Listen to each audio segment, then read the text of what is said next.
everybody, welcome to Frame Trap. We have a jam-packed episode for you today, and joining me on this episode is Bradley Ellis. Yo! Michael Huber. Yo! And I will be your next-gen host, Ben Moore. Guys, as we're recording this on a Friday, next week is it. It's next-gen. Mm-hmm. It's something we've been talking about for a very, very, very long time. It's almost here.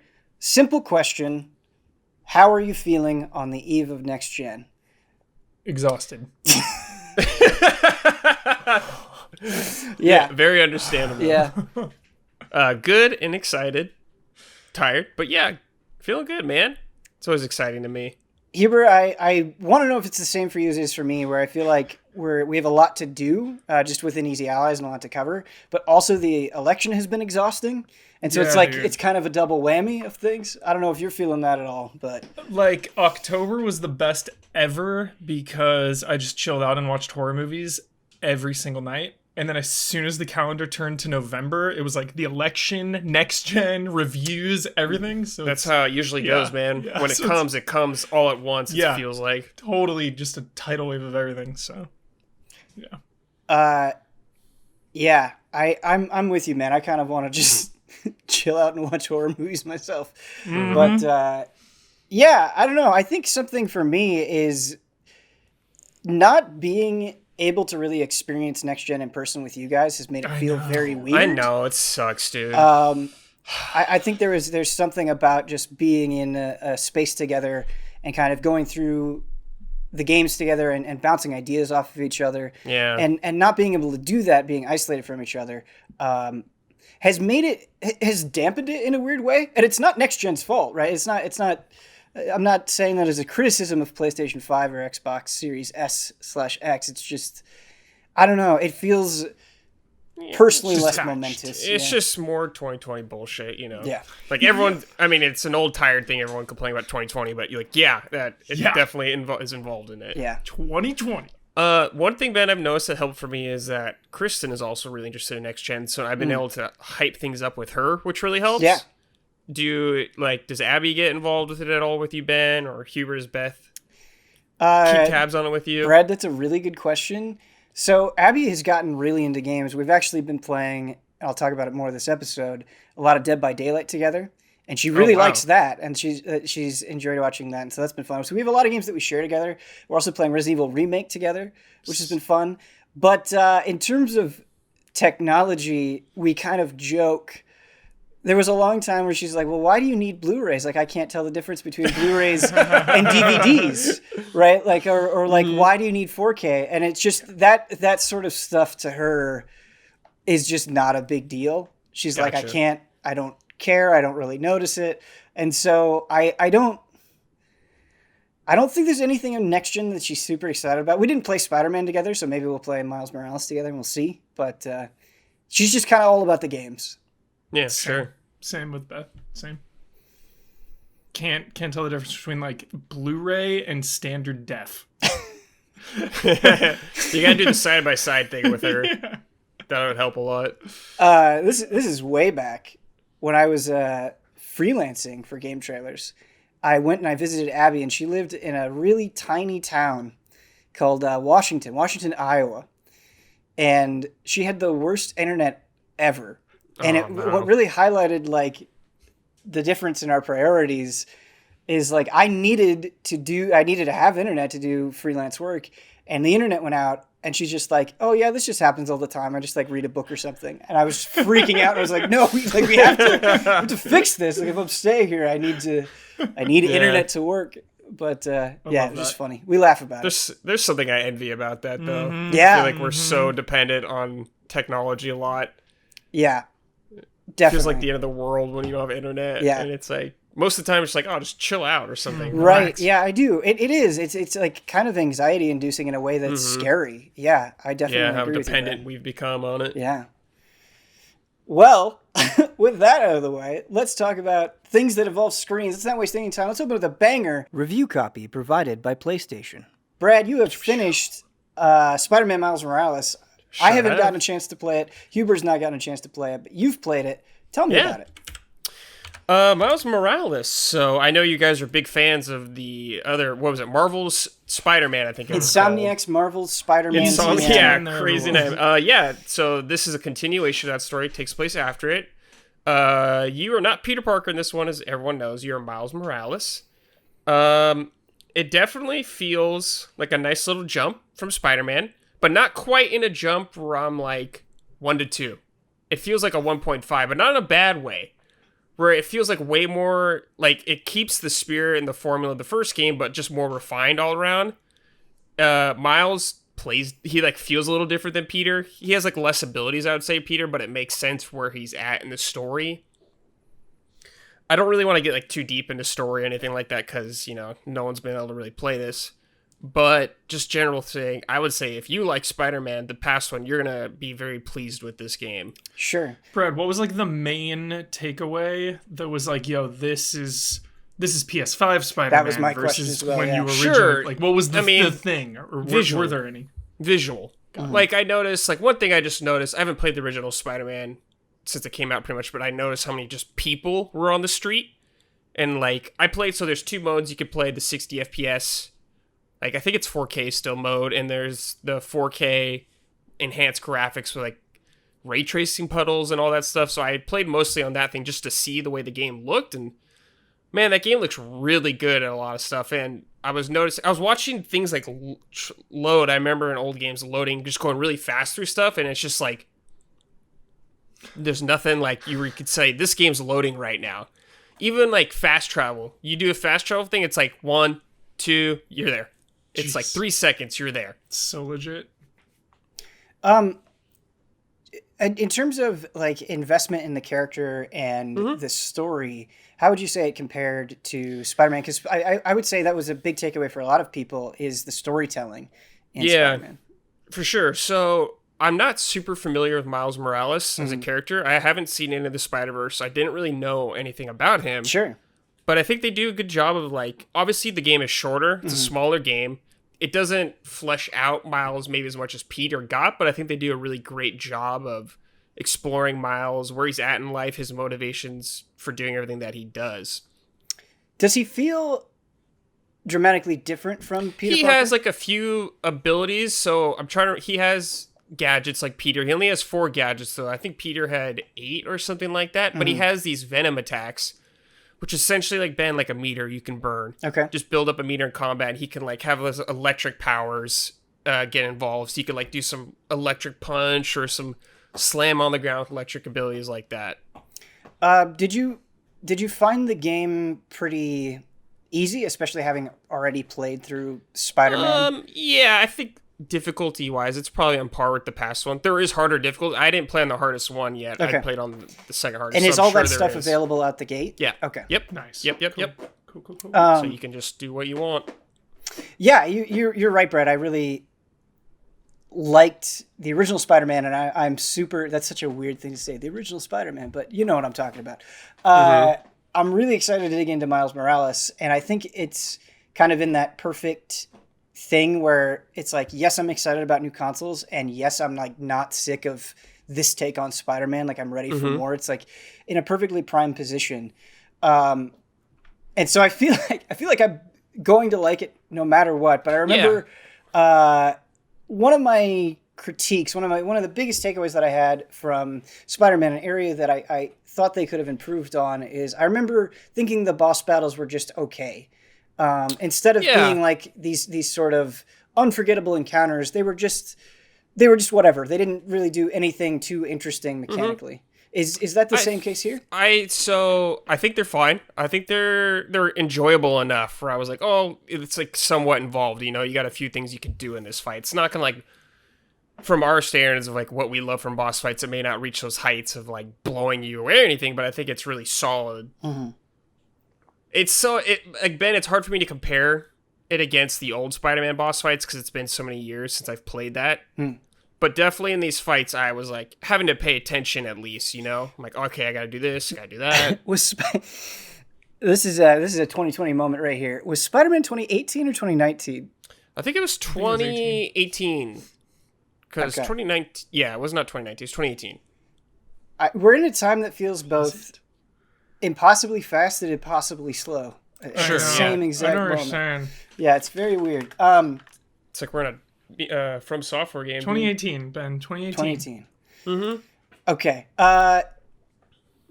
One of my favorite things of Spider-Man, the first one, was the suits. Just getting the suits, and how out there they went with some of the suits, like and just seeing that character dressed up like that. Like I think that was an area that they really went above and beyond in. Does that continue here? Is there as much to collect? The trend continues.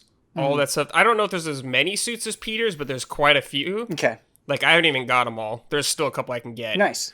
But, like, some things are smaller scale, like your max level, I think, is 20 now. Okay. As opposed to 50.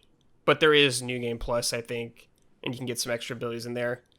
One thing I kind of want to bring up that I forgot to is, one thing I liked about this game is kind of some of the side quests. So, pretty much all your quests are handled through, or a lot of the quests are handled through, like, this app on your phone, and people can request things of Miles. It's some of them are, like beat up thugs, but some of them are just like small, like things about helping out your community, like him trying to like help a local business or something like that. Just some really small, like maybe not huge grand scale things, but just smaller crimes. Because he's like, it's awesome. He's still like a much younger Spider-Man. He's still like kind of like figuring things out. He's not a pro yet. Like friendly Peter neighborhood is. Spider-Man. Exactly. That they really emphasize like he is your friendly neighborhood local superhero looking out for the community. Does that, I guess, build in any way? Like as you help out your community, do you? Somewhat. I don't like your like city like doesn't level up or anything like something like gamey, I guess, like that. But like narratively, I guess, kind of maybe. Because it's hard for me to go into detail about that because I don't really want to say anything. Sure. Yeah. That's actually something else about the first Spider-Man that was interesting, where I like did everything in that game, or enough to get the platinum anyway. And it wasn't necessarily because I thought like all the side stuff was amazing. I just enjoyed playing the game so much. There was something about those characters and the traversal that I was in, even if a lot of that stuff was pretty repetitive.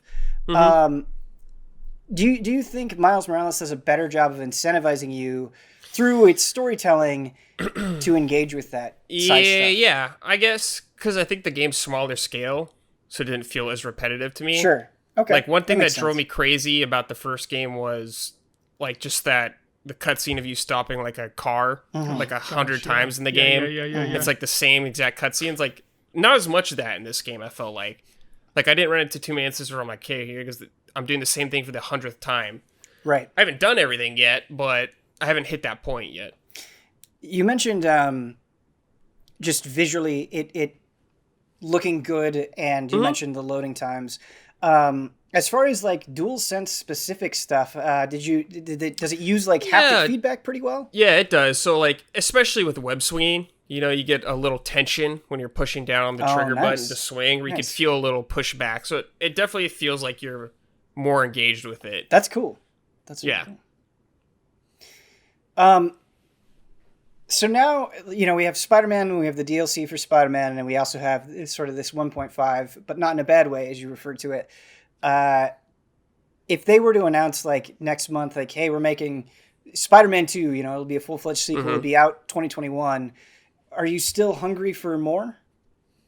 In 2021? Yeah, I mean, that's obviously not going to happen, but I'm just... Oh, yeah. I mean, yeah, dude, I'm down to be Spider-Man. I think what really helps those games is just how well they play and how good of a job they do capture you feeling like Spider-Man. Yeah. So I think the gameplay's strong enough where I'd be willing to go back. Brad, you said you had to pay attention in the boss fights. Do you have to pay attention in the encounters at all? I mean, there's like... Because the first one I remember, like, I played the first one on hard. Yeah. So like... I remember the DLC, the second DLC was like combat focused, and it was nutso. You had to like use all your arsenal, like get the rockets out of there, dodge all around. I mean, there's stuff like that. I don't think it's gonna be like, if you're looking for something crazy, if you're looking like for some like Devil May Cry shit or something like that, it ain't gonna be there for you. Definitely, there's a lot you could do, and there's a lot to play with. There's enemies where like obviously some tactics work better, but I was never like sweating playing this game. I wasn't playing on the hardest difficulty, so I don't know. But And I didn't play the second Spider-Man DLC, so I don't know. Do you still go down pretty easy if like you get caught? Like if you get shot, like you feel times. it. Yeah, definitely. Nice. Like you gotta like you can't just be like a bullet sponge. Yeah, I love that. Brad, I feel like Miles Morales, more than any other game, is kind of being like the poster child for its console. Especially since, we haven't gotten too deep into Demon Souls yet. Do you think it is a good showing for the PS5? Or are you like, wow, this is really convincing me on the next generation? Compared to their past history, yes. I would say this is one of their better launch games they've ever had. When you say they, you mean Sony? Sony, yeah. Okay. Definitely Sony. Okay. I mean, because like Microsoft doesn't really have anything either that's like for this system only kind of thing. Sure. Especially with stuff getting delayed, which sucks. But yeah, I think this is like definitely one of the must pickups if you're getting a PS5. Right, and I of course Spider-Man Miles Morales is also on PS4, but yeah. I think the way people are talking about it with the load times, with things like the hardware ray tracing, that it is being DualSense. Yeah, DualSense, yes, as well. It's great, yeah. Yeah, that is kind of being a PS5 poster child. It's an easy recommend for everyone. It has, to me, this game has mass appeal. Yeah.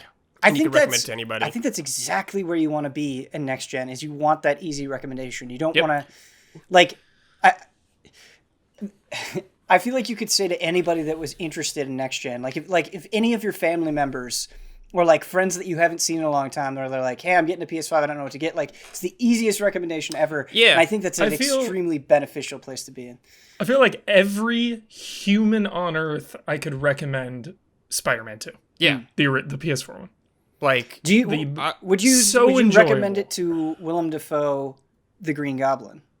Dude, yes. Oh my god! And I would like, why didn't they call me for this? Yeah. I'd be like, can I please Spider-Man? Yeah. But yeah, like to me, I'm the most excited about Demon Souls out of all the games. But Spider-Man to me is by far the easiest choice for everybody. Yeah. Yeah. Like I could recommend that game to anybody and feel good about it. Easy fun. Easy fun, yeah. Huber, is Watch Dogs Legion easy fun? Oh, dude, the sigh. Oh, okay. Lot of thoughts on Watch Dogs Legion. Let's start with the good stuff. Good stuff is hacking. Really like hacking, obviously. That's what got me into the series, was going around an open world and just being able to stealth into places and hack and fight. Just like the tools you have are really fun to use. Man, where do I begin with Watch Dogs Legion? It's such a beast of a game. Seems like a massive undertaking, that game. Hubert, it's not. Go ahead. Well, I was just going to say, to help you out, it was something... Watch Dogs Legion is in a weird place for me, where I think when we first kind of saw them unveil it, I was like, this seems really interesting and ambitious and cool. And then kind of the more that I saw, I just slowly lost motivation to check it out. I don't know if that's justified. I don't know if it's a game that you really need to dig into the details to appreciate. I don't know, but it just looked less appealing the more of it that I saw. Yeah, let's just dive into the main gimmick, right? Is the recruitment of your team, and it starts out pretty cool. You know, you have your own ragtag crew. You know, I love recruiting people in anything. So the novelty in the beginning was pretty fun, but it wears out quick. I was not, by the end of this game, they were all disposable. They all felt so similar. There's like not enough voice acting to be convincing. So many of these people sound the same, look the same. They're like, background information is so vague and meaningless. So like nobody really has a backstory. Like a strong identity. Yeah. So it just made me miss Marcus from 2 and even Aiden Pierce from 1. I will take a vengeful retribution mission for revenge over just these random, like, nothing. They're just like Dragon's Dogma pawns. So, yeah. Well, at least with Dragon's Dogma Pawns, you have beams. You know, you have at least they're memey. Yeah. So, I recruited this construction worker, Sally Wachowski, and she can like summon a cargo drone, and this cargo drone is easily the most useful item in the entire game. So 8 out of 10 times, I would just be her, use it, fly in, do the thing, bounce. And because everyone plays so similar, like, there was no penalty for kind of leaning into her cargo drone. Like, everyone has a phone and can hack. Everyone can beat these people up easily. Everyone can use guns and gadgets. Like, the only real difference with these characters are a few minor perks that really had no impact on my game whatsoever. So she has the cargo drone she can summon. There's I recruited a bare knuckle boxer. He can take a little more melee damage and also can like stun enemies a little bit. But like, even this random no background into like martial arts or hacking that I know of, this random construction worker off the street is just like, can do everything that everyone else can do basically. So it just didn't lean into the idea of recruiting as much as I wanted it to. And when to dig into it a little more too, the whole concept of like, oh, you can walk anywhere, recruit anyone, anyone off the street. No thanks. No, like you scan these people off the street and they have like one perk or no perks, like so much fodder everywhere. And then like, so to get like the technically good ones, you just clear a burrow, which is like a section of the map. Really easy, actually. Not that hard to do. Super easy. You take a burrow over, and so then when you do this, is it like hacking certain points? Is it taking out enemies? Yeah, it'll be like take out a VIP, hack a base. So like super generic open world. Super generic open world tasks, and then when you finally take over a bureau, it'll like give you a spy or an anarchist or like someone with like good perks. Mm-hmm. But even those are not necessary. Mm-hmm. So I just did not connect with the group and the recruitment. I just really wanted a character to get behind. And, you know, the idea is there. The idea of, like, people off the street taking down the fascist government, like, freeing the city. Mm-hmm. The idea is there. It just, to me, it didn't go in hard enough on making each of these characters memorable. You know what this reminds me of is Shadow of Mordor, where like the Nemesis system is really cool. Ben. Yes. But the problem is that like if you have played stealth games before, or you can like reasonably counter in combat, like it doesn't really matter that much. It ends up feeling very similar, and that's what it sounds like in Watch Dogs Legion, where you hear this idea and it's really enchanting, but it's like it's almost afraid of limiting you in order to make the game more interesting, and making these characters have really significant weaknesses and really forcing you to engage with all of the mechanics. Yes, Ben. Dude, I died. So permadeath is there too, which I thought was going to be awesome because it's it's like a toggle thing. It's a toggle. Okay, I think it recommends it. I know Ubisoft recommends it, but the permadeath threat was like looming large, and I was like, so like in the beginning, I was thinking, I want to keep my starter. I don't want to lose them. By like hour 5, hour 6, I was like, whatever. Lost a couple people. I think I lost like 3 or 4 people throughout. Never once even got arrested. Never engaged with that entire system. Never recruited an old person. They were hyping up this, you get the old lady in there and have her infiltrate. Yeah. Didn't engage. And like, I tried so hard. I didn't want to only use one person. So sometimes when I did use the construction worker and finished a mission, sometimes I would like swap over, kind of get more people in there, really embrace the systems. And then, I was like beating my head against the wall sometimes where it's like, wow, to get in here, I have to like get this key from this person, hack this door, use a spider bot here, or construction worker fly over the wall on it. I see. Yeah. Oh, man. So it's like, maybe everyone should have had the construction drone, but everyone should have had more pros and more cons in my opinion. That's what I would have liked, is like, yo, if you bring her in, you're going to have that construction drone, but she can't fight for shit, right? You know, or like she doesn't have health and she goes down. And it just didn't happen. This game sounds like it gives you way too many options, but in the end, nothing works out too well because there's too much to be properly balanced. Mm-hmm. That's a real drag, man. This game that gives you this promise of like recruit anyone, but at the same time, it's like you don't feel incentivized to, except you feel guilty because you're not doing it. Yeah. That sucks. It doesn't seem like the actual like level or encounter design goes out of its way to do anything either. It's the classic Ubisoft open world AI where you're taking over a base and like 2 guards will be at the front gate looking the other way while you're in the base going crazy and they're just like standing there. Just so dumb AI. I'm bashing on it hard because I really like this series, but I will say to go the other way, the praise, I mostly liked the story. Really liked it. There are some really cool details in it.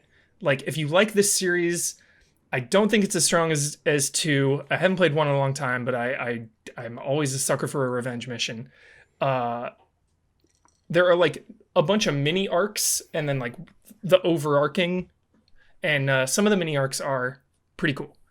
And it doesn't overwhelm you with side missions. There's just a few side mission chains. It's not like side missions everywhere on the map. It's like you can do a chain of missions for a couple people extra, so that's not too overwhelming. And London is cool, really cool city. To circle back around to the story, I think with the you know, you said that the character, you would much rather have kind of like a central figure to rally behind. What is it, I guess, digging into the story that made you positive on it if you don't have that central figure? The state of the world in this series. What people are doing with technology. What people are capable of using, like, with this technology. There are some really good moments in the story. Just really, really dark, really bleak. Yeah.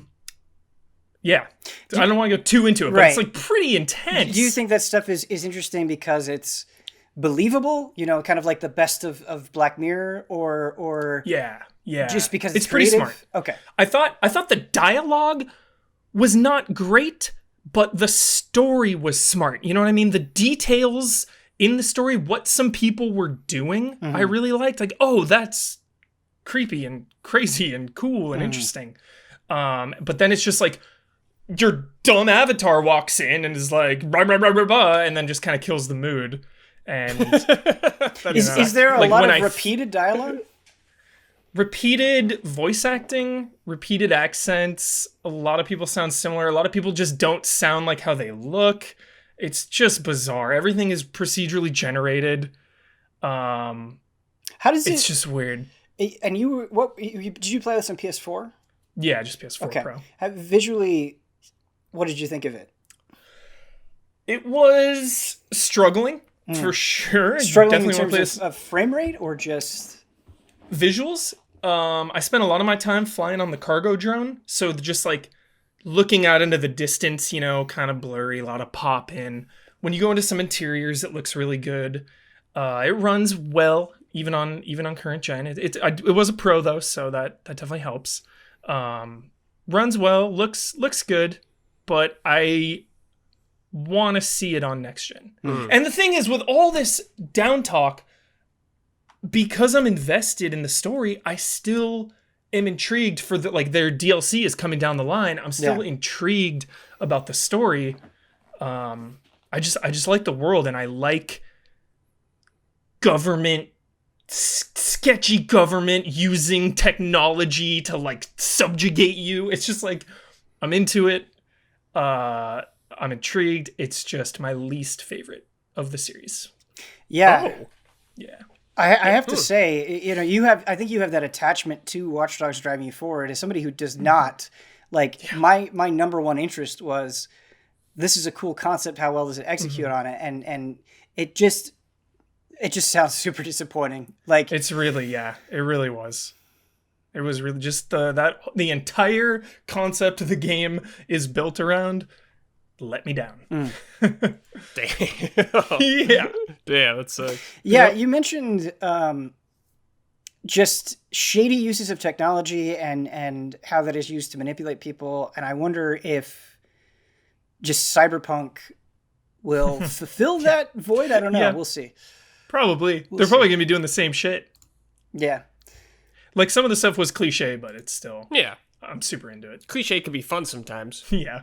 Yeah, I think the danger about those kind of stories is because we are so rooted in technology, which you kind of talked about at the beginning of the podcast. I think when you try to offer commentary on it, it can be kind of relevant in the moment, but then quickly gets outdated. It doesn't sound like that was an issue here, that it felt like pretty relevant to what was going on. For sure. Some good like documents you find. Those were reasonably well written. It just comes down to these archetype characters. Sure. You just can't get the emotional investment when it's just blank avatars everywhere. That's just how I feel. It's not this one voice actor taking over this role and living in it and getting in it. It's just this procedurally generated thing. It's because like some parts just didn't make sense, Ben. Like, I was my spy character. I brought my spy character on the spy mission, and the spy NPC was telling my spy what a spy is, and my character was like, oh, really? Yeah. Like, just not embracing what he even is. He's a spy, and he's acting confused about spycraft. Like, right. They just feel like like game board pieces at that point. Like they're not characters at all. Yeah. That's disappointing. Yeah, disappointing.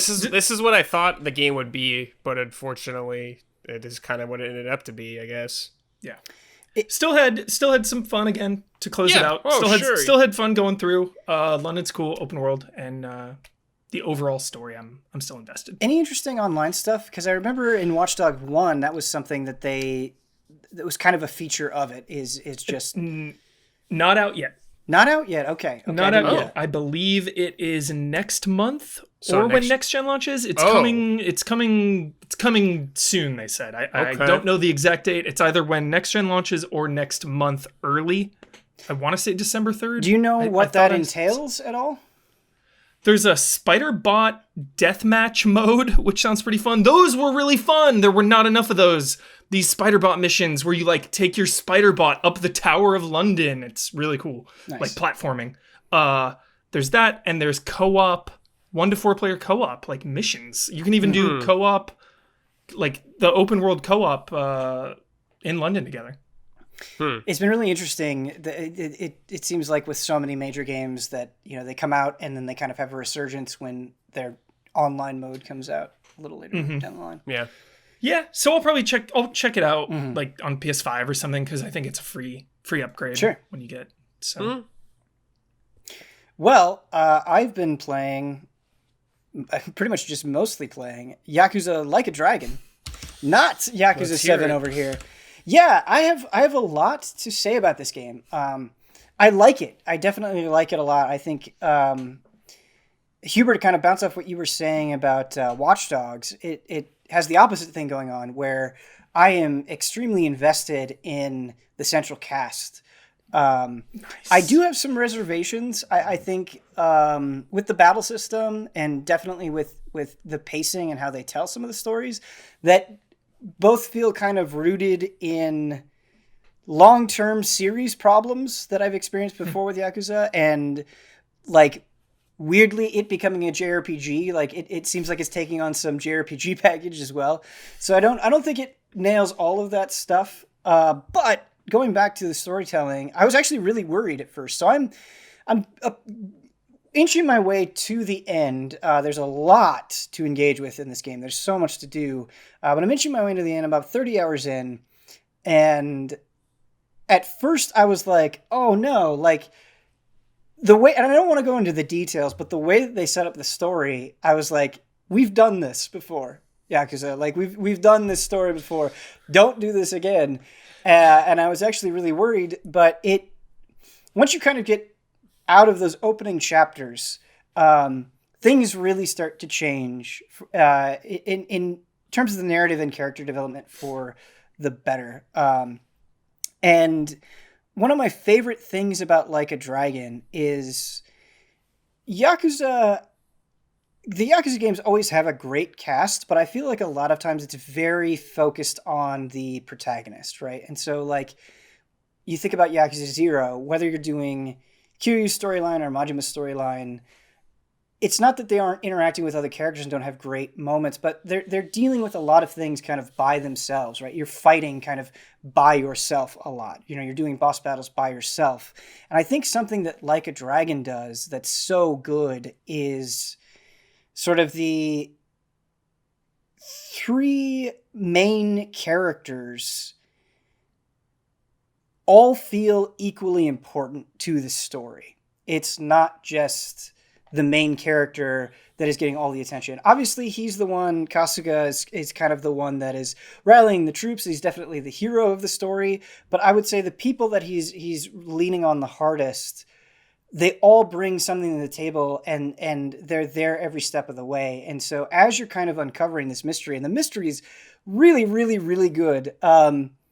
This is something that Yakuza has done a good job at, but I think it's always impressive watching one of these stories unfold and just how intricate the web is, where you're like, wait a minute, this thing that was mentioned 20 hours ago, that's how it connects to this thing, and this person is double-crossing this, and this connects into this. Like, it just, those constant revelations, and it feels like every chapter you're getting some new big revelation, is really great, and everybody, it feels like, is wrapped up in that in a meaningful way. And so you're kind of going through this together, and they do so many things to emphasize kind of that communal aspect. You know, here you talk about bonds all the time.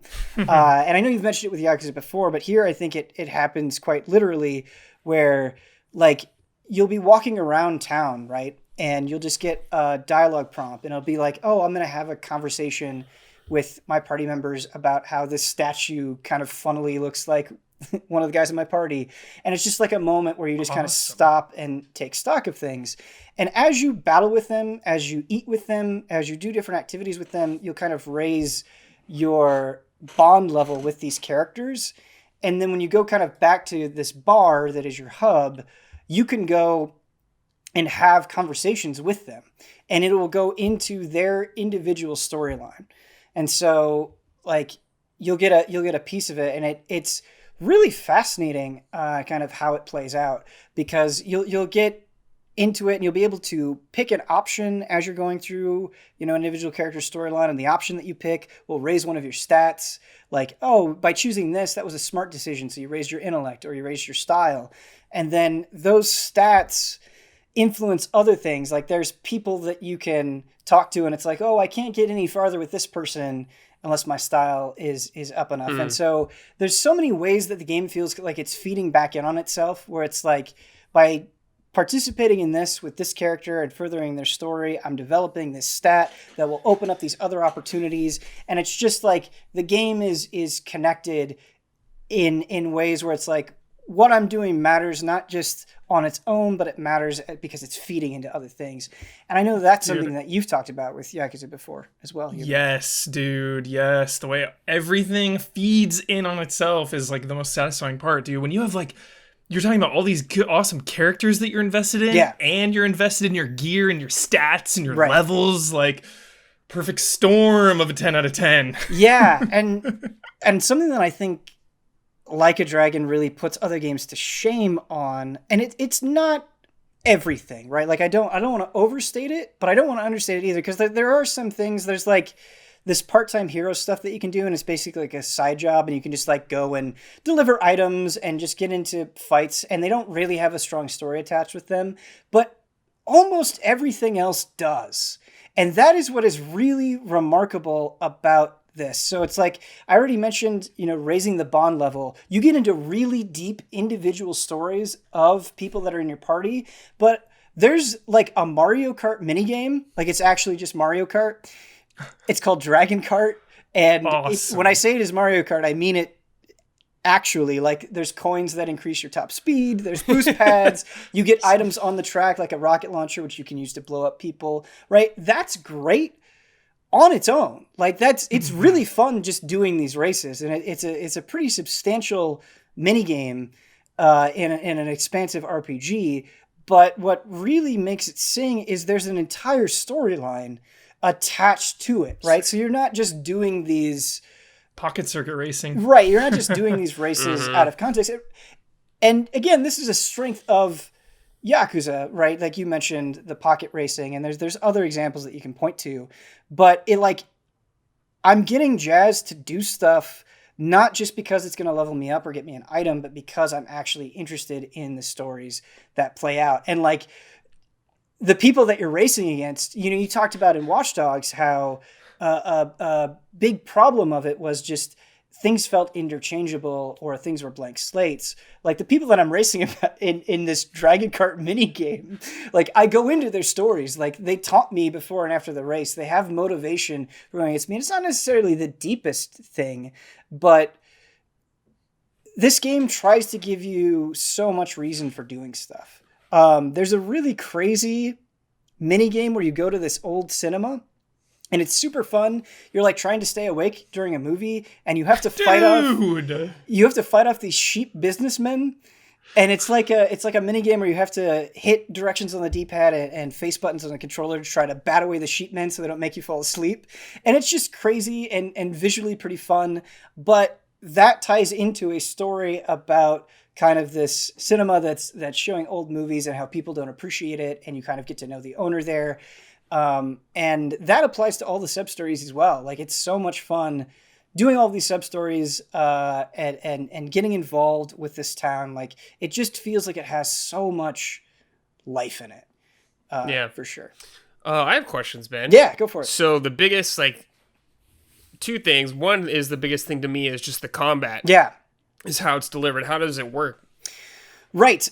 So it's very interesting how the combat works. It is a turn-based system. So, but there's so many nuances to it. So when you go and you attack somebody, you don't have to do anything beyond that. You just hit attack, you select a target, they go and they beat them up.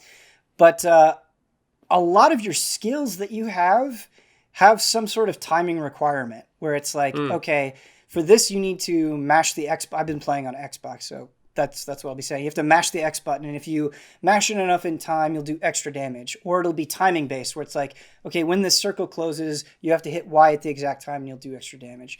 And so there's kind of an active system there. It's the same thing with defense. So when somebody comes up and attacks you, if you hit the B button at the right time, you'll get a perfect guard, and you'll take less damage and be more resistant to things.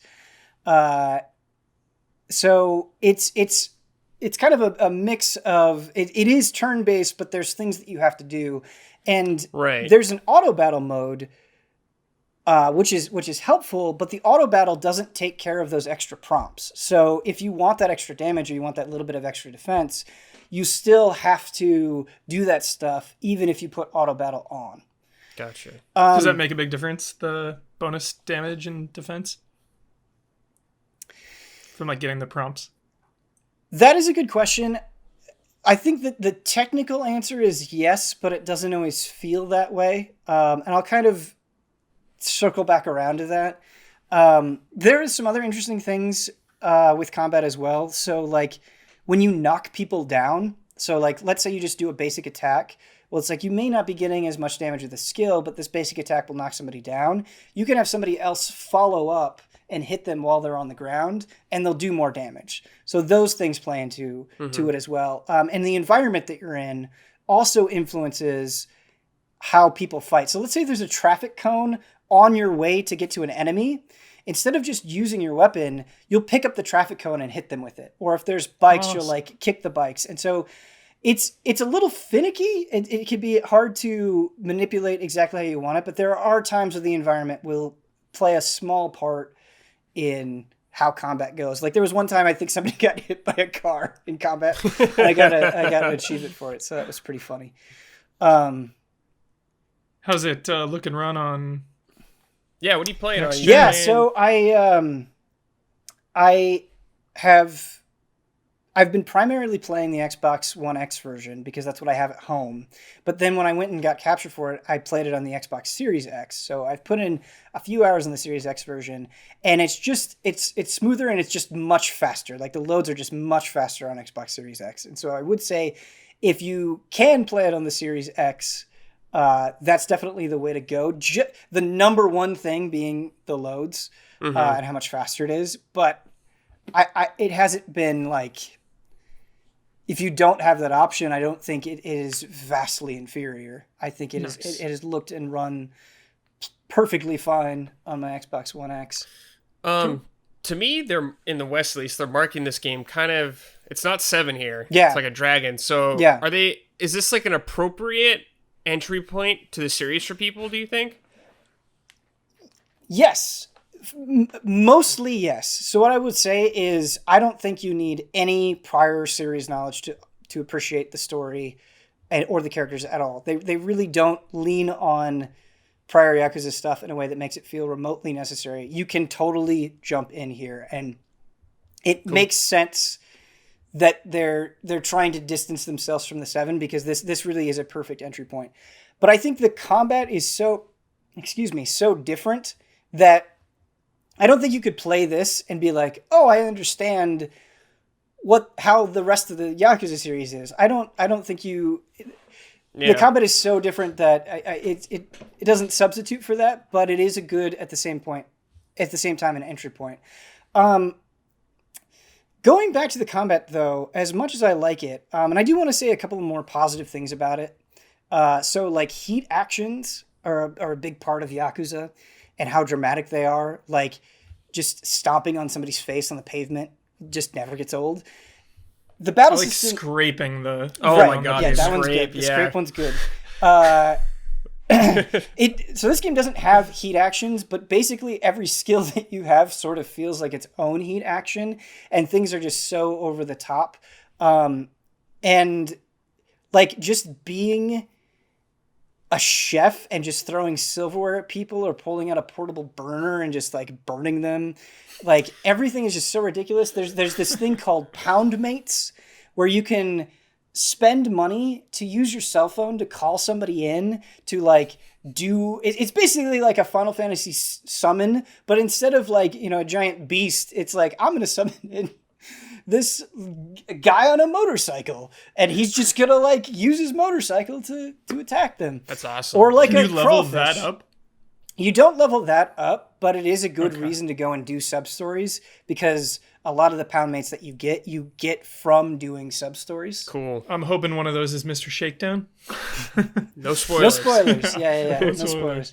And like so this game has a job system as well. You unlock relatively early on where it's like every character that you get kind of has a default job, but then you can switch that up. So it's like, I want them to be a hostess, or I want them to be a chef, or I want them to be, and all of those have their own skills as well. And you can go to like, you go to like this like job place, this like actual job place where people in Japan go to get jobs to go and change your job. And you can do that pretty easily. And how, ridiculous a lot of that stuff is, I think, is part of the charm. The battles have worn on me, though. Definitely at 30 hours in, and well before that, really. I would say a lot of the magic of the combat has faded. And there are attacks, skills that I get, or things that happen where I'm like, oh, wow, that was pretty cool. But it certainly doesn't have the magic that I was hoping it would have kind of all the way through. I think a complaint that I have with the old Yakuza system is, despite a lot of the changes, I don't think you really have to think too much about combat. It's not that in depth. Like, there's certainly some cool stuff there, but I think kind of once you've played a number of these games, things start to feel similar. Mm-hmm. And despite the combat being totally different in Like a Dragon, things do start to drag. And I think it's because despite there being like all these status effects and like all these enemies with all these different types of skills, I really don't have to do that much to succeed. I feel like I don't have to put that much thought into the skills that I'm picking, or the jobs that I'm picking. It really hasn't seemed to matter that much. I'm able to get through things just fine. And I think the counter argument to that is I have been doing a lot of the side stuff, and I haven't been running away from a lot of battles, but I wouldn't really say what I've been doing as grinding. Outside of like maybe getting a few job levels early on, I haven't like done major huge grind sessions or anything like that. I've just been kind of playing the game. And I think this is definitely a game that encourages you to go out and do side stuff, to do the sub stories, to engage with it. They give you plenty of reasons to do that. And as a result, things have just been kind of a breeze. And I feel myself kind of zoning out when it comes to a lot of the battles. And I think another thing that hurts it is when you're just walking along. Like, you get into fights constantly. Like, there are moments where it's like, oh, I alerted these guys, we got to get into a fight. And then you take a few more steps, we got to get into a fight.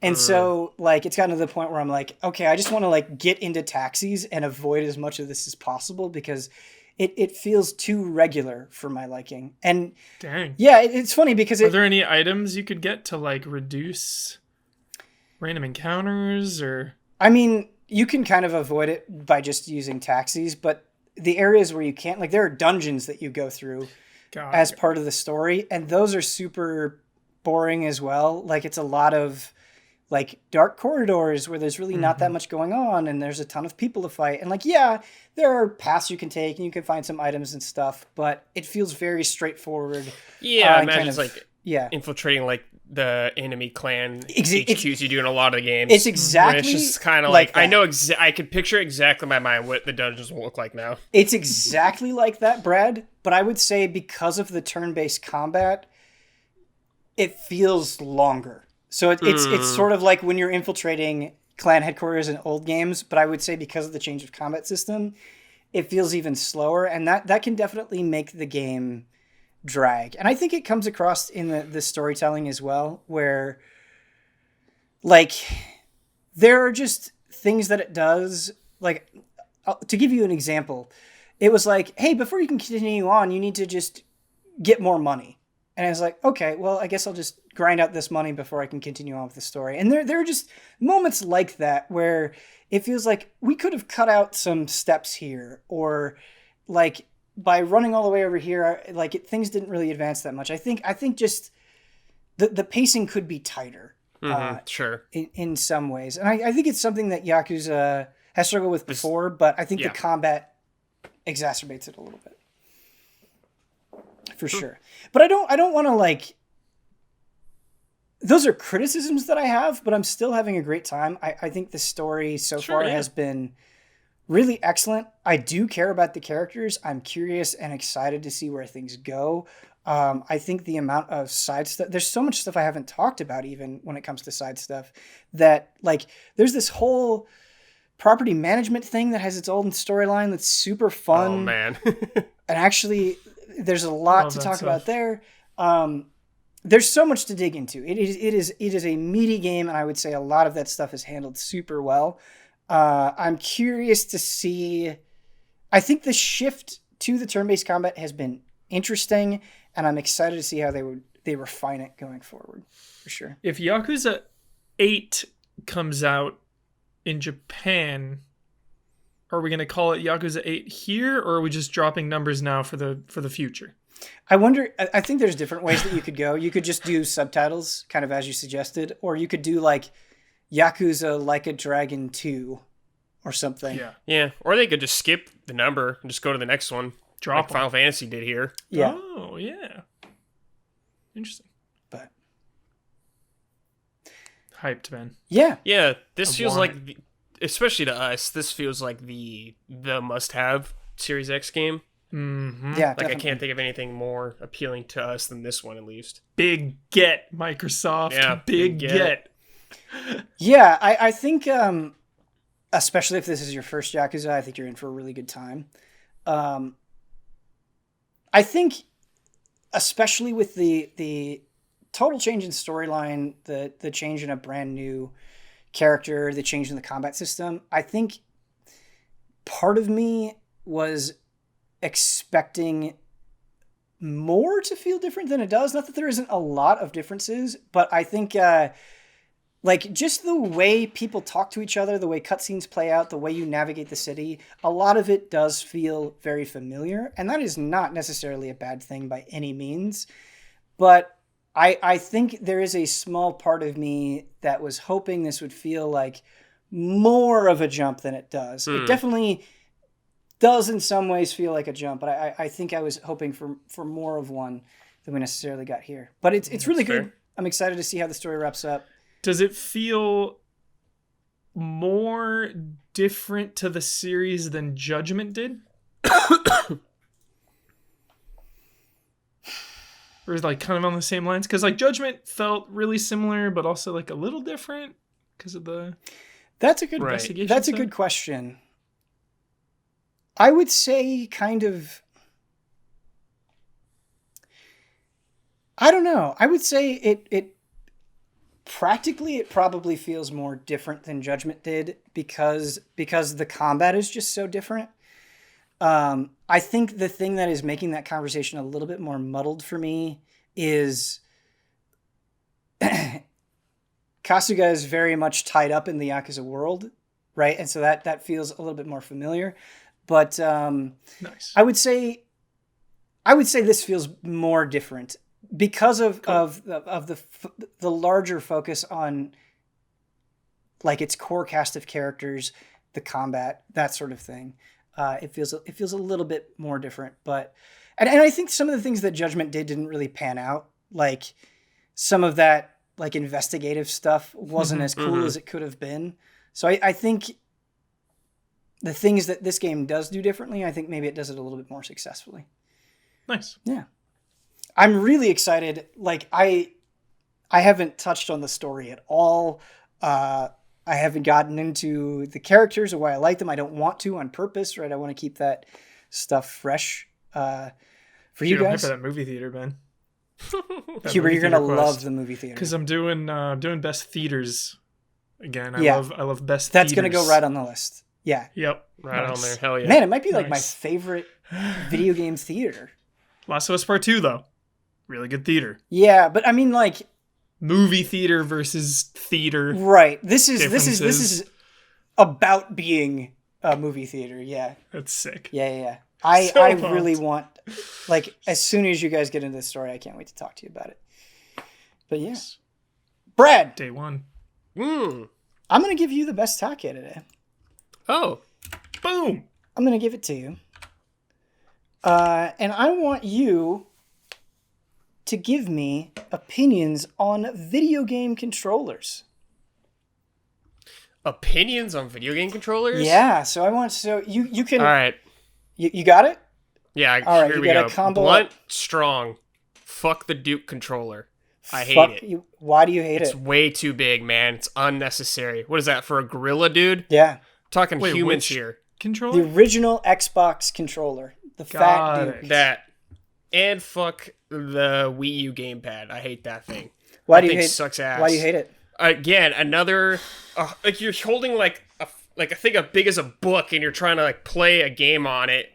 Like that was their intended way for you to play that. And like, oh, if you want to use a controller that you could actually like, you got to buy the Pro controller, pay $70. I feel No, And not satisfying pushing the Wii U gamepad buttons.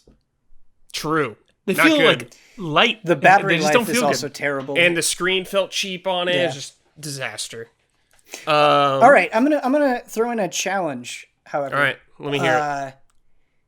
So you've been focusing on the past, which is totally fair game with the best take. I want you to give me a strong opinion on contemporary controllers, either next gen or current gen. Okay. I still hate the D-pad on the Xbox. Yeah. I haven't held a Series X D-pad, but I despise the D-pad on these games. I have. I've gotten to and the I think it's point better. where I'm using the analog stick in like 2D games because I hate the D-pad so much, and that is like a cardinal sin for me. Yeah. Like playing a 2D game like that, I'm like, I want to use the D-pad. I do think the Elite D-pad is much, much better, and I use that thing all the time. I have not used that, so I don't know.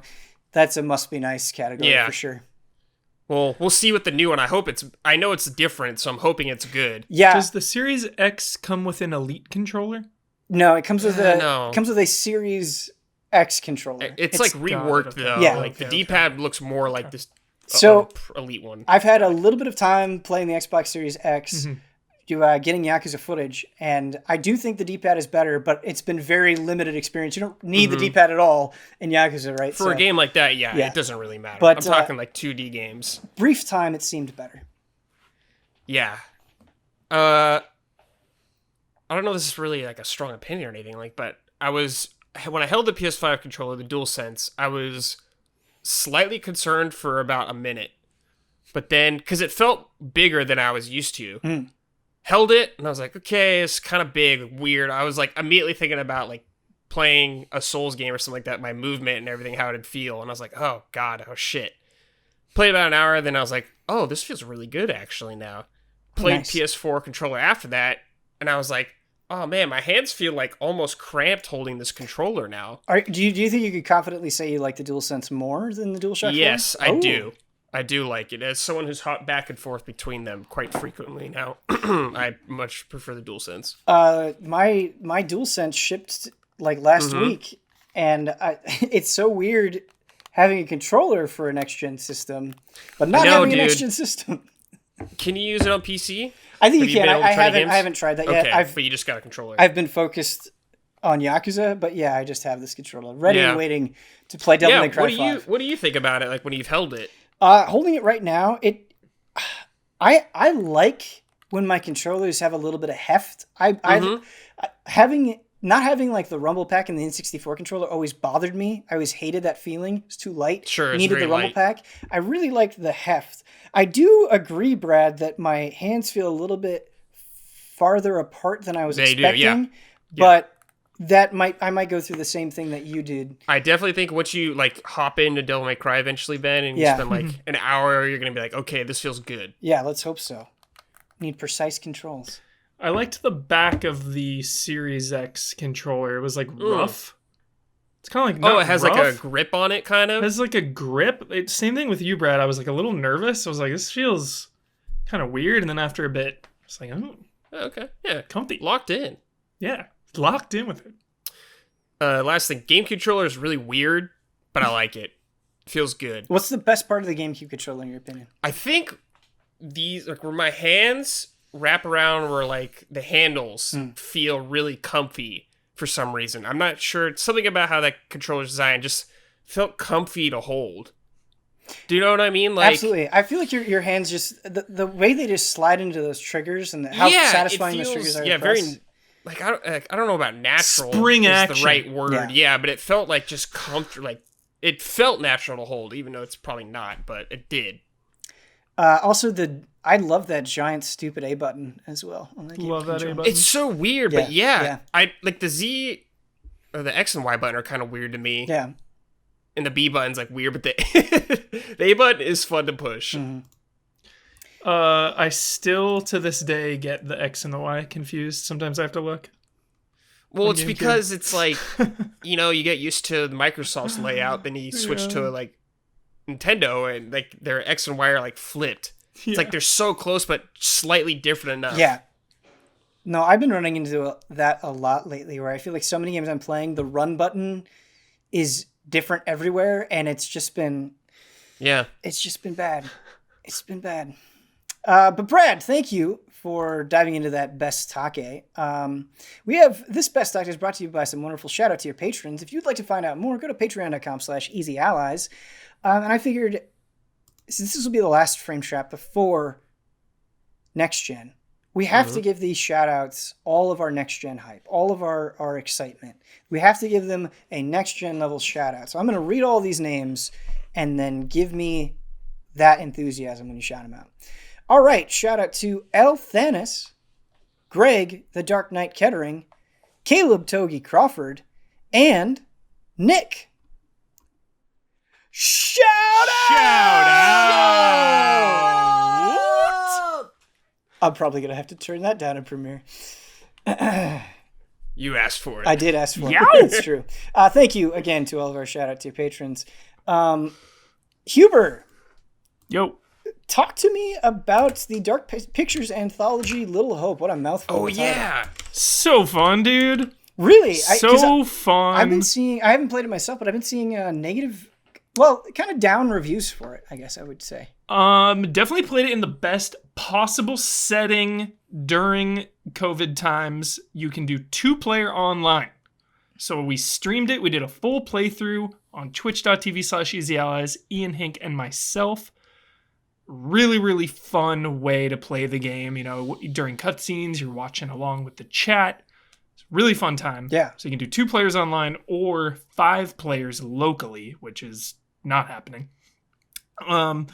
But it kind of changed the vibe of the game where if you play with 5 people, you have ownership of your one character, you know? Because, like, that's your character. Right. But because Ian and I were both playing together, we were in charge of the whole group. So it was like this mother-hen vibe of, like, yeah, we're taking care of these people. Let's get out of here. So, sorry, both you and Ian were in control of the entire group simultaneously? Yeah, you bounce around. You're constantly bouncing around. And it'll just say, okay, Huber, now you're in, or Ian, now you're in. Is that how it did it? So you both play at the same time. Oh. Yeah. So even, like, it's wild, man. Like, sometimes you're playing at the same time in 2 completely separate locations. Okay. And it works. It seems like it's hard to sync up. Maybe there were a couple weird transitions here and there. When you're doing that, is it like a split screen perspective? And Nope. No. So we had to tell each other, like, what was going on. That's really cool. What they see. Yeah. So, you know, sometimes I would see, like, these really big story revelations that I would have to, you know, I'd come back. I'd be like, no, Ian, like, this person saw this, so I don't trust this. So it was like that communication was really fun. And of course, the environment. You are, like, north... Where are you again? It's like in Salem, around Salem, like New England area. All about the witches, like Salem witch trials. And the atmosphere is really, really good, but nothing is really scary in this one. So maybe like the criticisms I could totally get that want a horror game to be scary. Sure. So yeah, it wasn't very scary, Ben. I don't think like Until Dawn is super scary either. Yeah. I think foreboding. Yeah, well, there's a menace. I think what made Until Dawn work is it had the right combination of vibes where like it sort of leaned into how stereotypical some of its characters were. Like it seemed like it was having fun with itself. And I don't think Man of Medan really had that same vibe to it, which is okay. I don't think everything needs to be campy or goofy or self-aware, but it just felt a little flatter as a result. Like it just wasn't as distinct or interesting. Like, do you think that the story here really sells itself or is like, forget it not being scary. Like, is it interesting? Is it? The story was the weakest part, I think. Like, I love the setting and the tone and what it's about, like witches. I love that. The characters just weren't that great, and no spoilers, but like I would love this game if it weren't for the ending. The ending was terrible. Oh. Garbage ending. Jeez. Garbage. Oh. Man of Medan had like a bunch of different ones. This, variations of pretty much the same ending. Not good. Not good. Amateur ending. So amateur. The way that you're describing this to me, Yeah. I feel like if I played it by myself, I would hate it. Like, I feel like you have to play it with somebody that you know very well, that you could have fun sure. with. Like, it feels like the experience of being with your friend is better than the game itself. I think so, yeah. I wouldn't really want to play on my own, I don't think. After we did the stream of Man of Medan, I meant to go back on my own and go through it that way. I just never did, but I wanted to. This one, I'm good. Yeah, I'm good. It's pretty short. It's like 4 or 5 hours. We got through it all. The ending was just such a disappointment. It's like that reviewer's tilt, man, where it's just like the ending is good and then it's like, okay, this game rules, or like this one thing just brought it down as that fork in the road of, quality going up or down. Well, and I feel like that is it's not like these games have super deep mechanics or tons of exploration or whatever. Like they really are about the stories, the characters, and how your choices play into things. And it sounds like it sucks at all of those. And so I'm struggling to see the, you said you liked the atmosphere, but beyond that, it seems like some core tenets are pretty rough. Yeah, just again, they played it in the best possible way. It's almost like a movie night. It really is. And I think that's even the name of the mode, is movie night mode, where you play online with a buddy. And it's like streaming this. It's like we're all basically doing a choose your own adventure horror movie, right? Which is so fun. So fun. So I would recommend it, even with the bad ending. I would recommend playing it as a group if you can. I think there's still value there. The high stakes quick time events where if you fail your character is gonna die is exhilarating still. They made them way easier though. I see. Like way easy. So did you guys have anybody die? Yes. You'll have to ask Ian about that. Really great story. I don't want to spoil it. Watch the stream. Called out. Quality. No, it was not his fault, really. Maybe a little bit. Some fun stuff. Okay. It's a fun stream. Do you like it more or less than Man of Medan? Because I feel like my own experience, I feel like I don't think super fondly of Man of Medan. It was just whatever. Yeah, at its core I do, but just because of like knowing the behind the scenes of the choices to the endings, I think I might even like it less. Like the Man of Medan endings like varied pretty wildly. There was quite a different vibe throughout with each of those endings, and this is like one thing. It's like the thing. The ending is the thing, and I didn't like that. Yeah. But wandering around is really fun, It's like Silent Hill vibes, dude. Like foggy woods everywhere, rustling in the bushes. What the hell is that? The threat of death and the high stakes quick time events that will kill you if you fail add to the tension. So there's some redeeming stuff in there, but I would say as part 2 of this anthology, it should have greatly surpassed Man of Medan. Like we should be on the uphill. Man of Medan should have been like the prototype for what's to come, and this, it doesn't feel like a step up. How many parts in this anthology are there supposed to be? Originally, I think there were going to be 8, but now it's down to 4. Okay. Yeah. Boy, 8 is ambitious. Yeah. That's a lot. Yeah. I hope I know it's 4 now. I hope they all come out. Has your excitement for the anthology kind of lessened a little bit? A little bit, because this was the one that I was really hyped on. Will Porter in there from like Bandersnatch, cool actor. I really liked Bandersnatch a lot. Yeah, just a cool vibe of a game. You're in witch trials. Did the so the setting, facial animations, did they fall into that Uncanny Valley territory for you at all?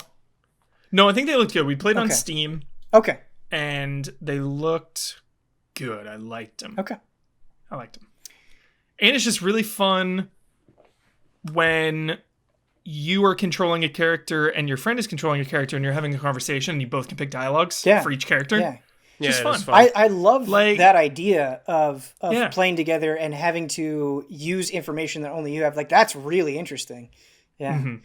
Yeah, like you were saying earlier, I can be I'm critical of it. Right. But it's still offering something that there's not a lot of, so I still think there's value here. I just was expecting it to be better. Sure.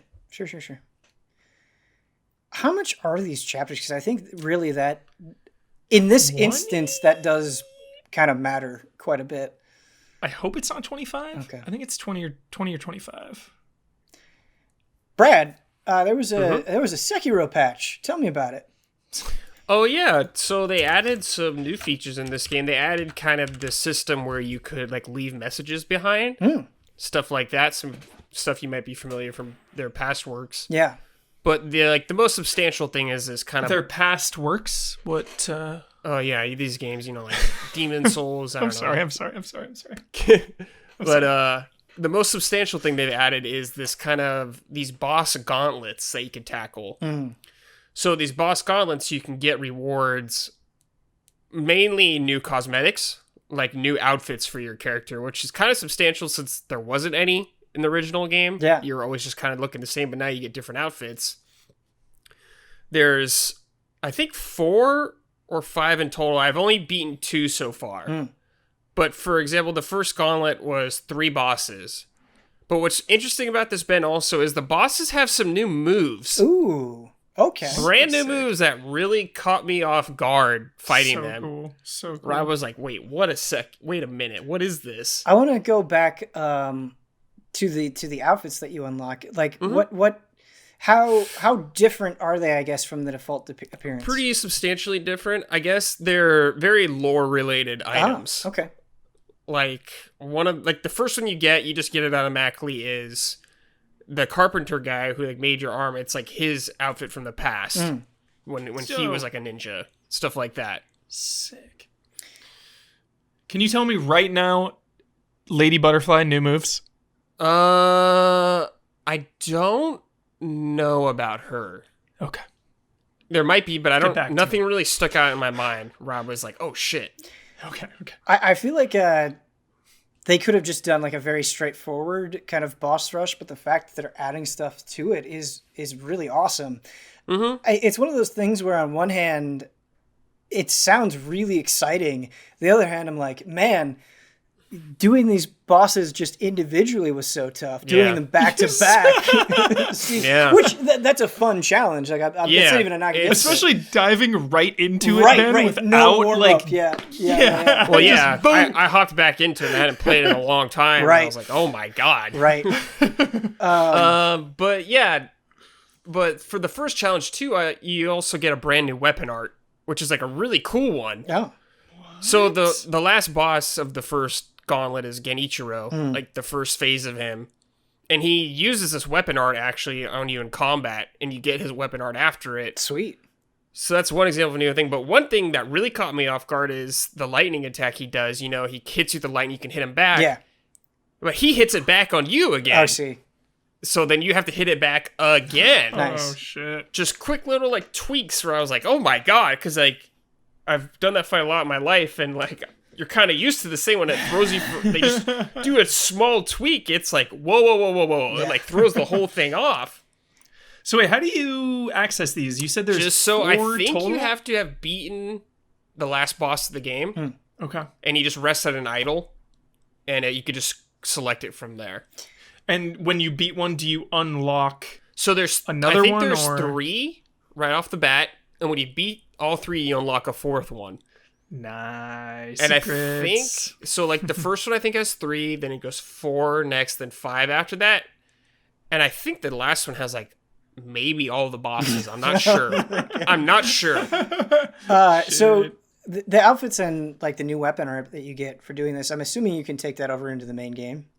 Yeah, I believe you can. Okay. You can still play the game. I haven't started a new game yet to see if I. Oh, they had a new game plus too, right, Brad? There's been New Game Plus forever. Oh, okay. That was a while ago, right?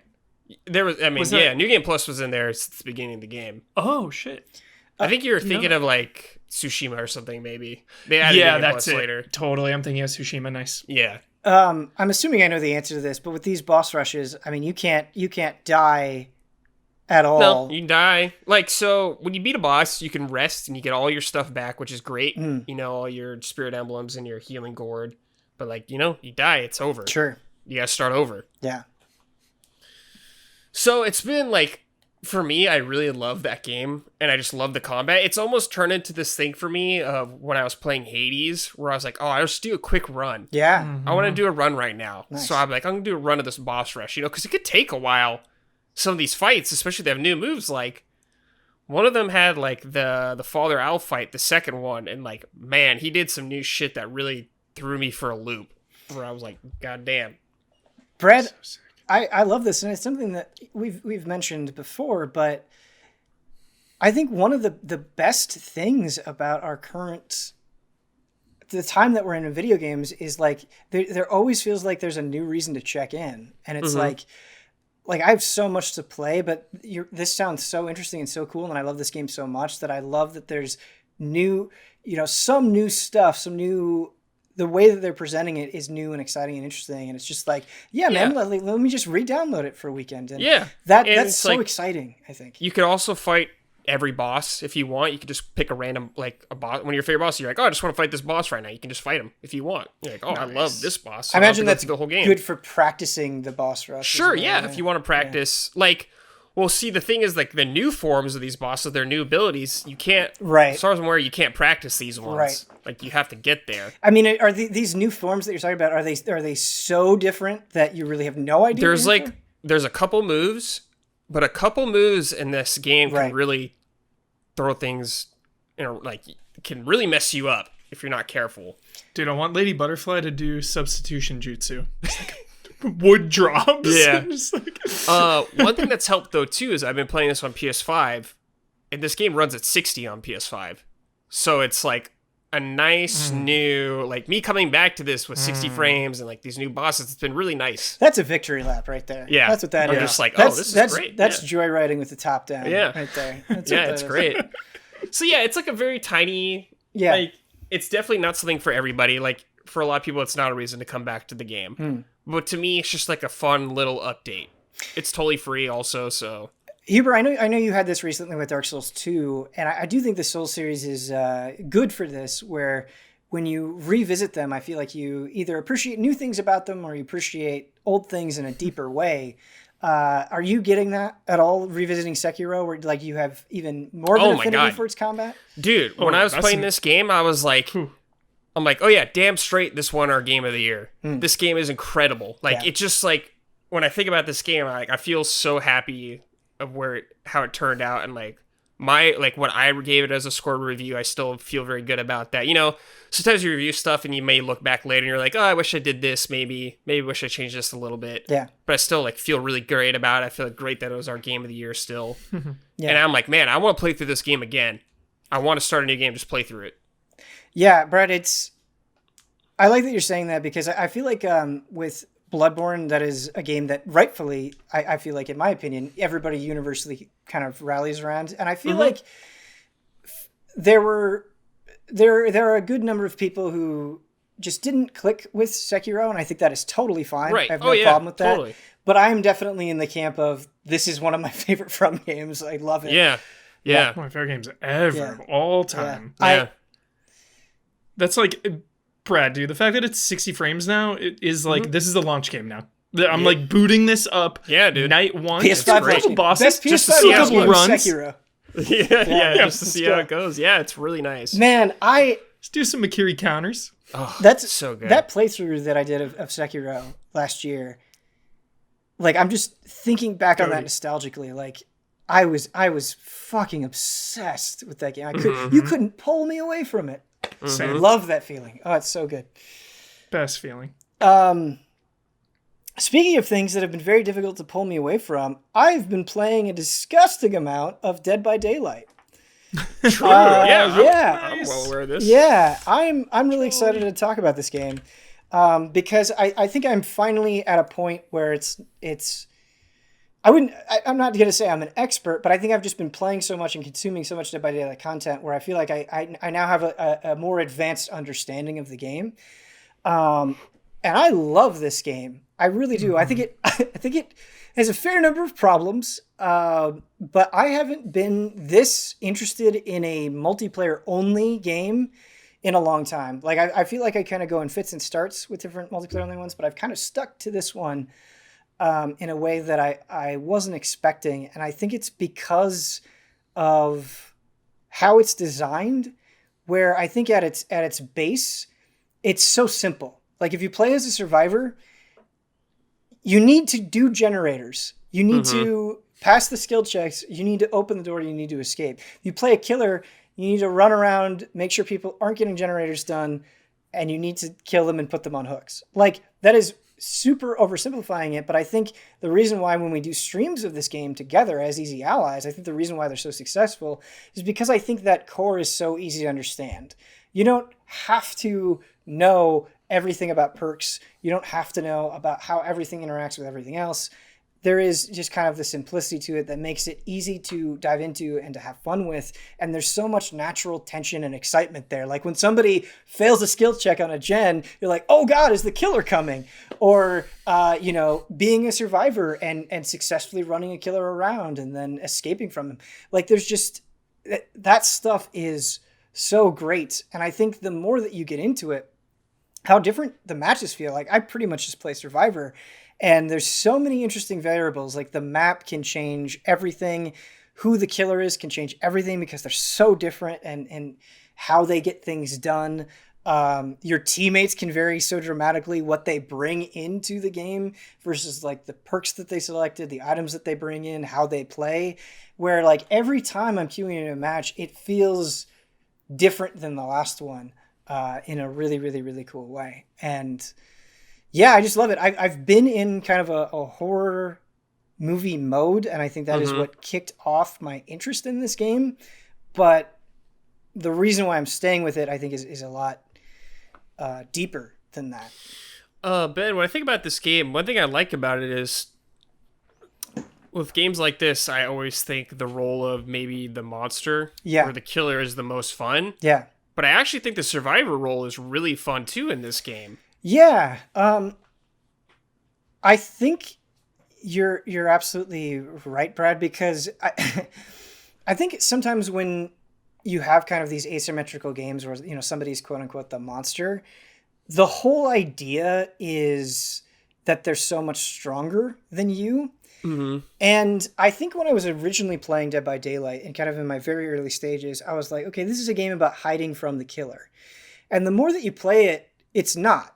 It's not really a game where you hide from the killer. It's a game where you as a team have to effectively distract the killer enough that you can get objectives done. Like getting good at engaging with and running away from the killer is vital, because just sitting around and hiding, you're not getting anything done. And so it's a very active game. And I think that's why, Brad, when you're like, man, it's just as much fun being a survivor, I think that's what it comes down to is, yeah, you can hide in lockers. Yeah, you can crouch and sneak around. But the more you play, the more you're like, well, I have to spend a lot of time not doing that. And so there's so much time running. There's so much time, going and getting somebody off of a hook or healing them or throwing a pallet down. Like you feel very active and capable as a survivor. And I think that is a huge part of its success. One thing also that has lasted with me so far still is like every time I play this game, I still get this feeling, this sense of anxiety from this game. Like no matter how many times I've played this game, when the killer's around me and I'm just some normal person, like a survivor, I get nervous. Yeah, man. Oh. The sound starts getting more intense the when heartbeat, they get closer usually. The heartbeat, how it gets faster. Yeah, it's still really effective. And I think the way some of the killers are designed too really plays into that. So there was one time I was doing a generator with a teammate, and Michael Myers' ability is he stalks, and he just kind of has to basically keep you in line of sight, and he can get more powerful. He was just stalking right next to us, and I didn't notice it, and I panned the camera around, and it was like, oh my God. And it felt true to the character of Michael Myers, those shots where he's just standing there. And there's so many moments like that. Like there's the Wraith can go invisible and just kind of pop up. The Hag. So the Hag is a killer that can leave these runes around. And, a lot of times like a Hag will leave a rune by somebody that they've hooked. And so you'll go to where they're hooked and it'll trigger like a trap and they'll literally pop out of the ground and it's terrifying. Mm-hmm. And so, yeah, Brad, I think that suspense and terror definitely comes into play in a really cool way. Yeah, man. And like you're saying, just all the killers feel so different. Yeah. Like I haven't spent a ton of time with this game, but every time I've played it and I play a different killer, they feel substantially different how you go about trying to kill people, essentially. I think adding the horror icons like legitimized. Oh my god, I think that helped a lot. Like a whole nother level. Like I look at it so much differently now that there's so many of these icons in there. You got Pyramid Head and Michael Myers and Ghostface, and it's just like this celebration of the genre. But what's great about that is the original characters, they don't feel any less important or special compared to these killers. Brad, that's exactly what I want to say. So I think you're both right where I definitely think that was because I was in a horror movie mode, I was like, oh, I definitely, like, when I play killer, I want to play Michael Myers. Like, it definitely got me on the hook that way, sort of like a Mortal Kombat guest character. But the original characters, in terms of mechanics, feel just as interesting, if not more interesting, than a lot of the horror movie icons. And I think I would be bummed if, like, it was always Leatherface or it was always Michael Myers or always this character. But when you queue up, I feel like it's a good chance of being almost anybody. And the original characters don't feel less interesting than the horror icons, and vice versa, right? Like, and another thing that this game does that I think is really cool is there are some killers that are quote unquote not considered great, but I still think are just mechanically pretty interesting. So the pig from Saw, what she can do is she can put a reverse bear trap on your head, and then you have to run around the map and go to these boxes basically and try to get the trap off your head before it explodes. And you're so like, rad. This feels perfectly in line with Saw. It's a great distillation of this character and the traps. Like, this character isn't considered very good, but I think that mechanic is kind of cool and interesting and just way different than what a lot of all the other killers are doing. So that's fun. This game's been out for a while too. 2016. Couple years. Yeah, wow, I think was the first year that it came in. And like, I've dabbled with it before this year for sure, but this is the first year where I've like gone off the deep end with it. Took the deep dive, yeah. And I love, Brad, that you're totally right. Like, this is by no means a new game, and that its pull has been so strong that I've been able to get into it and look forward to playing it every day, despite the fact that it's years old. I think that speaks well for its quality, man. Yeah. Yeah. Brad, speaking of great games, did you finish Ori and the Will of the Wisps? I sure did. Nice. I finally got to do my playthrough of it. It's been on the back burner for a long time.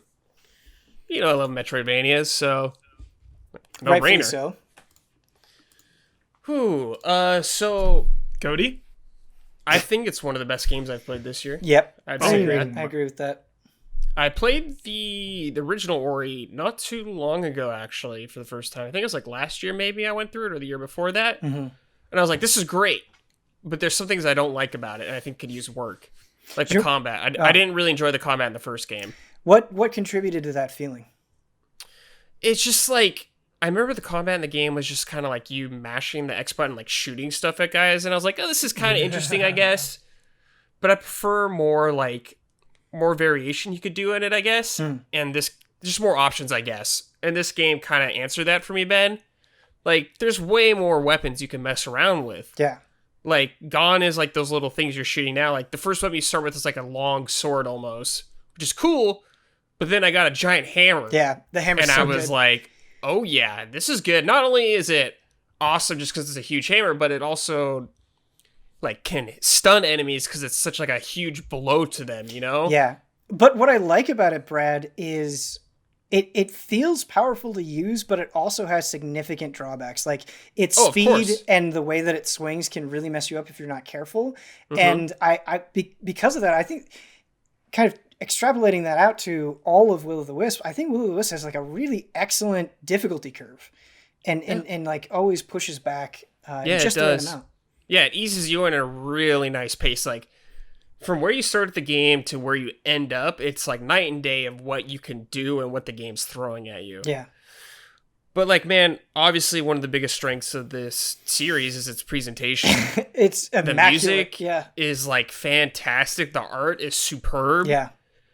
Like for a game where you're like some weird, goofy, I don't even know what the hell you are in this. You're like some weird, like rodent almost, some weird, goofy rodent that like lights up. It's like, man, you feel emotion in these characters who just go like blah blah blah blah blah. It's like you love these characters, man. I was just like in the vibe of this game so hard. I felt like Huber when Huber plays games when I was playing this game. I was just soaking up the vibe, man.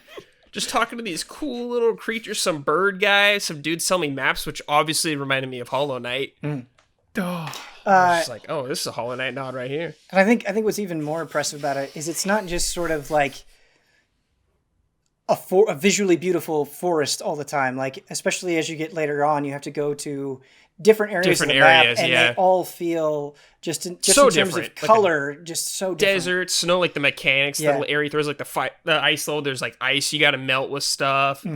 There's always like each level kind of introduces like its own little thing like that. Super convenient. Like it is a Metroidvania, but it's super convenient to get around. Yeah. I was never like, man, it's gonna take me so long to get back here kind of thing. There's teleportation points, and they're just placed in really good areas, I thought, where it's like, yeah, you're still going to have to kind of explore and make a little trek, but it's not overly dramatic where it feels annoying to get from one part of the map to the other. Was there anything like new or revolutionary or anything that you'd want to see in Metroidvanias from this going game forward? I think this game, so one thing I really like about this game that I also liked about Guacamelee is there's a lot of platforming is like heavily involved in this game. And I think some of the stuff this game throws at you is pretty crazy. Yeah, it is. Like obviously you could dash, but then you'll be able to dash through like enemies' attacks, then you'll be able to dash through other things. So it's just like almost juggling act of you platforming through an area while everything's trying to kill you, but you're trying to like use what they're dishing out at you to try to survive and get to the next part. So, but like I said earlier, like, yeah, it's really small, starts really nice and easy, and just gets crazy near the end.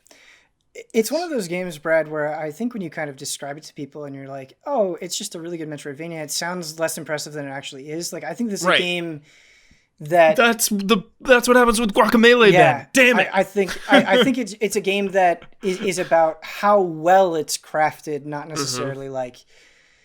Yeah, the design of like each location you go through is great. Where you like you finish a challenge, you feel good about it when you finish it, but it's never really like insane. You know, it's not like you're playing Super Meat Boy or something like that. Like at times things can feel like that, right? But it's not at that level. But you still get this great sense of satisfaction. One maybe minor criticism that I have of it is I feel like it maybe does like the thing chasing after you a few too many times. Well, the first game I remember was like exclusively that, or there was like a ton of that. At least in this one, you get to actually fight some of them now, which is cool. Yes. But yes, Ori, it reminds me of like Resident Evil, you know? The game always ends with something blowing up a countdown and you're running out of somewhere. That's kind of like the Ori calling card to me now. Yeah, it's not even that it's not done well, but that you're just like, wait, again? We're running away? Yeah, there's a lot of that in the game, for sure. But yeah, I had such a delight going through this game. It felt like a very appropriate length. And ended at a good time where I was not like, felt a drag, you know? Right. It only took me like 10 hours. I didn't do everything in the game. There's like a ton of side stuff, like side quests you can do. Like here you can rebuild this kind of like town thing almost. So I was like, oh yeah, it's super bait. You can pay some guy to like such bait, kind of do things in this area for you to like unlock a new area or stuff like that. So awesome. If you want to put in the time, there's a lot of stuff you can get, a lot of upgrades you could buy to customize how you want to play, all that great stuff that you want from Metroidvania. Yeah, you definitely already touched on it, Brad, but I just want to emphasize really that, you know, not only are these areas that you go to visually different, but how mechanically different they are, where it's like it's not like you're just building up this character and then just doing the same things in every area. It's like, okay, this area specifically, this one tiny section of the game is crafted around this mechanic, and then the way that it builds off of each other throughout the game. And you talked about kind of the platforming and how crazy it is that you ended up by the end of the game, right? Talking about those chase sequences, a benefit of those chase sequences is how it makes you put all of your movement to the test. And it's just like, okay, now I'm zipping over here and I'm doing this and I'm bouncing off of this. Like it just feels awesome for sure. Yeah. Super rewarding. Great game. It's on Game Pass too. If you got it, check it out, man. Game Pass, man. It's right there. The gift that keeps on giving. Dead by Daylight, also on Game Pass. There you Highly go. recommended. I'm just going to assume everything is on Game Pass until someone says the game is getting to not. that It's point. the other way. I ran into that today where I was like, is Yakuza going to be on Game Pass? Okay, no, It's on Game Pass. It's not. It's not on Game Pass. But it Not might yet. be in the future. Everything's like Easy Allies is on Game Pass. Yeah. It's all Game Pass. But this HOTTAKE is not talking about Game Pass. We are going to talk, perhaps predictably, about next gen. And Let's hear it, baby. I think I've been putting a lot of time into doing the gen that was that big old show. And it's kind of given me an interesting perspective on console launches, especially 2013, looking back at the Xbox One and how kind of like the tumultuous lead up to the Xbox One really had kind of a lasting impact on things. And the messaging surrounding like the PlayStation 4 and Xbox really kind of played into how people were talking about them. And that made me think like, wow, like depending on how things go, I do think a console launch can have a huge impact on kind of the legacy and memory of this thing or you know, the uphill battle that it has to climb. And obviously things can turn around. I think we saw it with PS3, like where the PS3 started versus where it ended was completely different. But thinking about the PlayStation 5 and the Xbox Series S/X, how impactful do you think the launch next week is going to be in terms of defining these consoles? Defining them.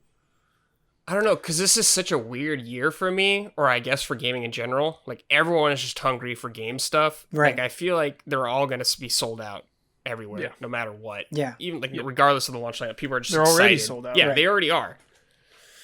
So it's hard for me to say, like, with Microsoft, they've definitely acquired a lot of new studios. So they're kind of, like, building right now, it feels like, you know? Right. Like, obviously, they were supposed to have Halo, but it got pushed back, which is a big drag. But I don't know how much that will matter in a year from now.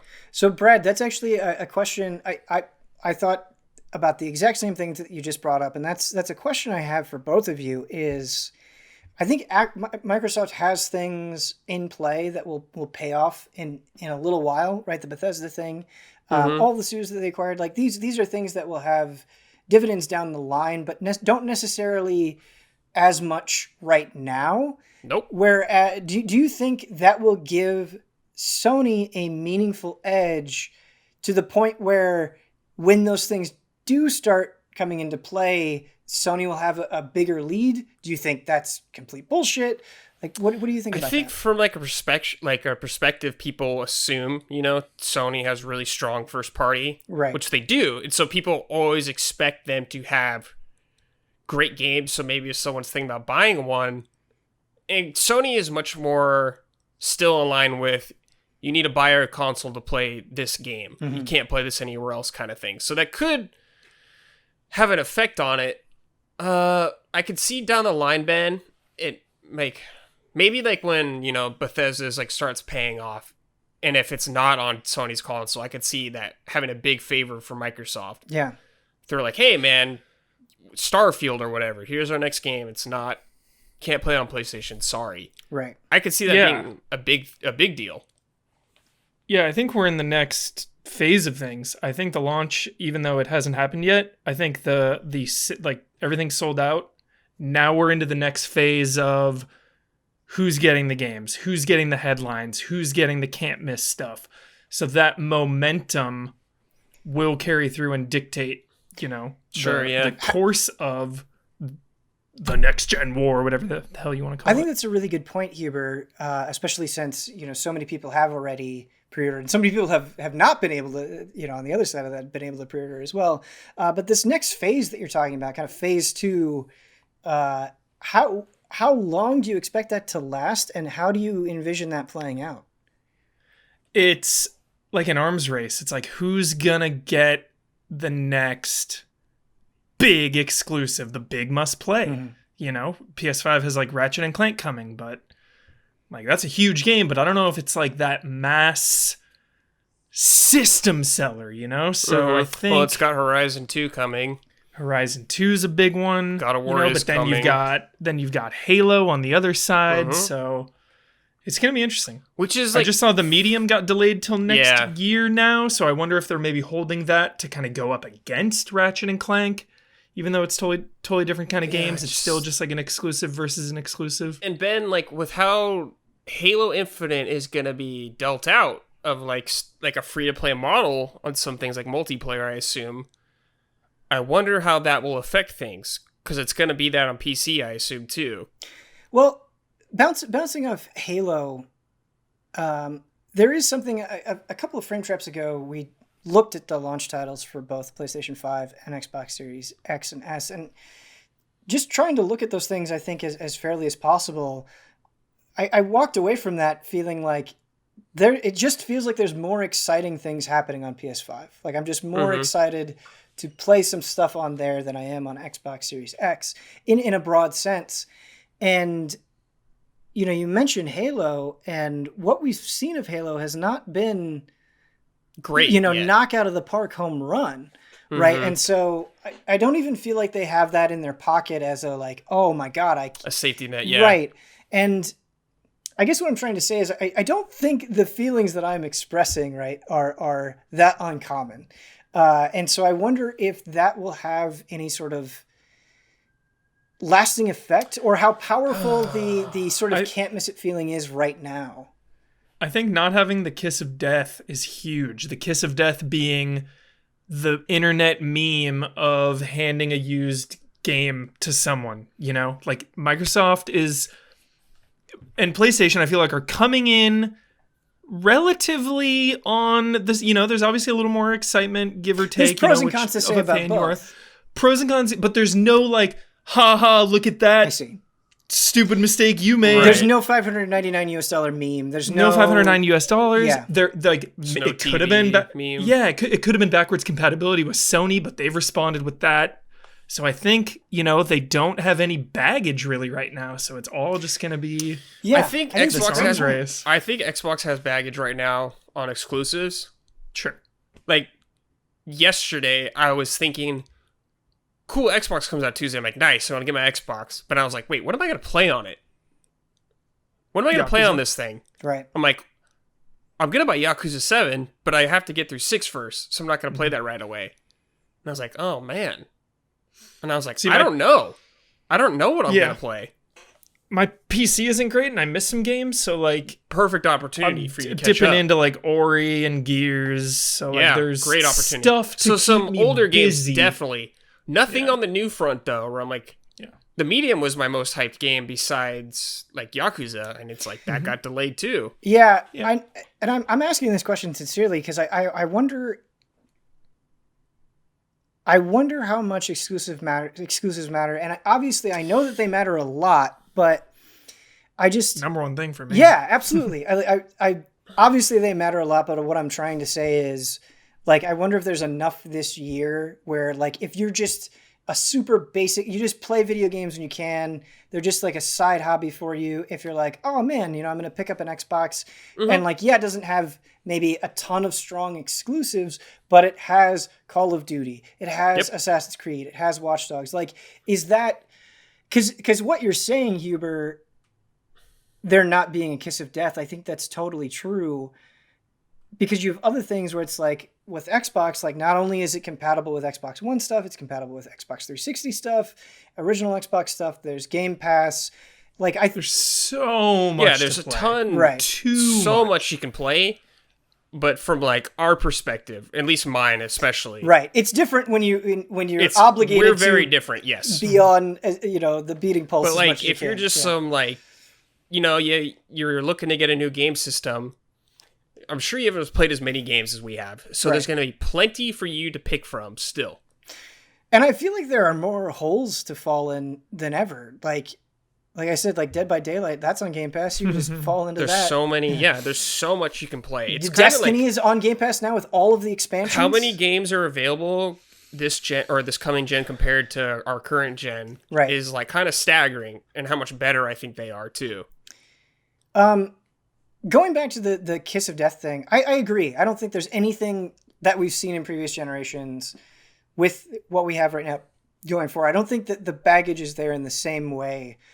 Because of that, do you feel like this generation could go either way, or that like both consoles could be relatively equally strong? Yeah, I think they'll start off both pretty equal. Yeah, I think so. We'll see over the years. I mean, it just depends if like a reason to buy this console. I think exclusives do help a lot, but with the ever-changing landscape of just how Game Pass functions, period, that could be a huge changing factor. Like, what do you think about like PS3 coming back hard? Right. It's because of its exclusives. Yeah. Like, that's why people are buying it and stuff like that. And I wonder if that will hold true. Microsoft is definitely taking the steps to also fill that gap of the memes of like no exclusives for them. They don't have any killer first party titles really, but they're looking to repair that. So I don't know. Yeah. Hellblade kind of disappeared off the radar, huh? They've kind of Hellblade? Yeah, I mean, 2020 kept up just with kind video of logs. fucked everything this year. So Still that. Yeah, like it's still going. Obviously, If Microsoft makes Evil Within 3 with Bethesda, if they make that happen, I'll get an Xbox tattoo. An Xbox tattoo? Are you willing to... Right on my neck. Are you 100% serious? Okay.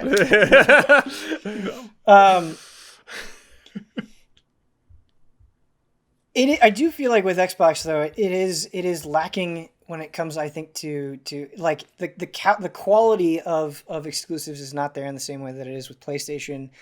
But in a way, I can't really think of too much else that is going against them, really. I think there are a few knockout titles away from being super comparable in that sense. And I do think they're doing some things much better than Sony. We mentioned backwards compatibility, we mentioned Game Pass. And so, yeah, I think this is exactly how I want a next generation to start though, where you can be optimistic about both of these companies. Yeah. Question. Excited for both. So, but Microsoft has acquired a lot of people, a lot of prominent people, a lot of developers where, these are some of people's favorite games that we're talking, like real heavy hitters. Hypothetically, just shooting the shit here, right? Just for the sake of argument. Microsoft comes out and they say, hey, Starfield, we've decided only on Xbox and PC. Elder Scrolls 6, we've decided only on Xbox and PC. Do you think that is a move that excites people? Do you think that a move that upsets people? Is that a smart thing to do? Both. I Yeah, think if you it's don't have an all Xbox, three. you'd be so pissed. It's all three combined. Yeah. It just makes your library look stronger, if it's that. Right. But is it the kind of move that makes people pissed and then they go out and buy an Xbox? Or is this a move that makes people pissed and they're like, screw you, I'm sticking with my PS5, I'm never buying an Xbox? As far as Bethesda's concerned, I don't think this will be the straw to break Bethesda fans' back, What do you mean by Judging off what they've gone through with, like, Fallout 76 and stuff? Yeah, I'm not even, I guess, measuring anger towards Bethesda, but that's an issue because I'm measuring anger towards Microsoft. I mean, I don't know. I guess the idea that their games have been on their consoles in the past would hurt, for sure. But, people complain, but money talks. Right. Mm-hmm. And it seems like usually that will be a good decision for them financially. It's an annoying move, annoying as hell, but I respect it. Why do you respect it? And I disrespect it. It's everything. Like you were saying, Brad, it's all the emotions, it's everything. Because the name of the game is exclusives, They just spent all this money. Why wouldn't you want to make it exclusive?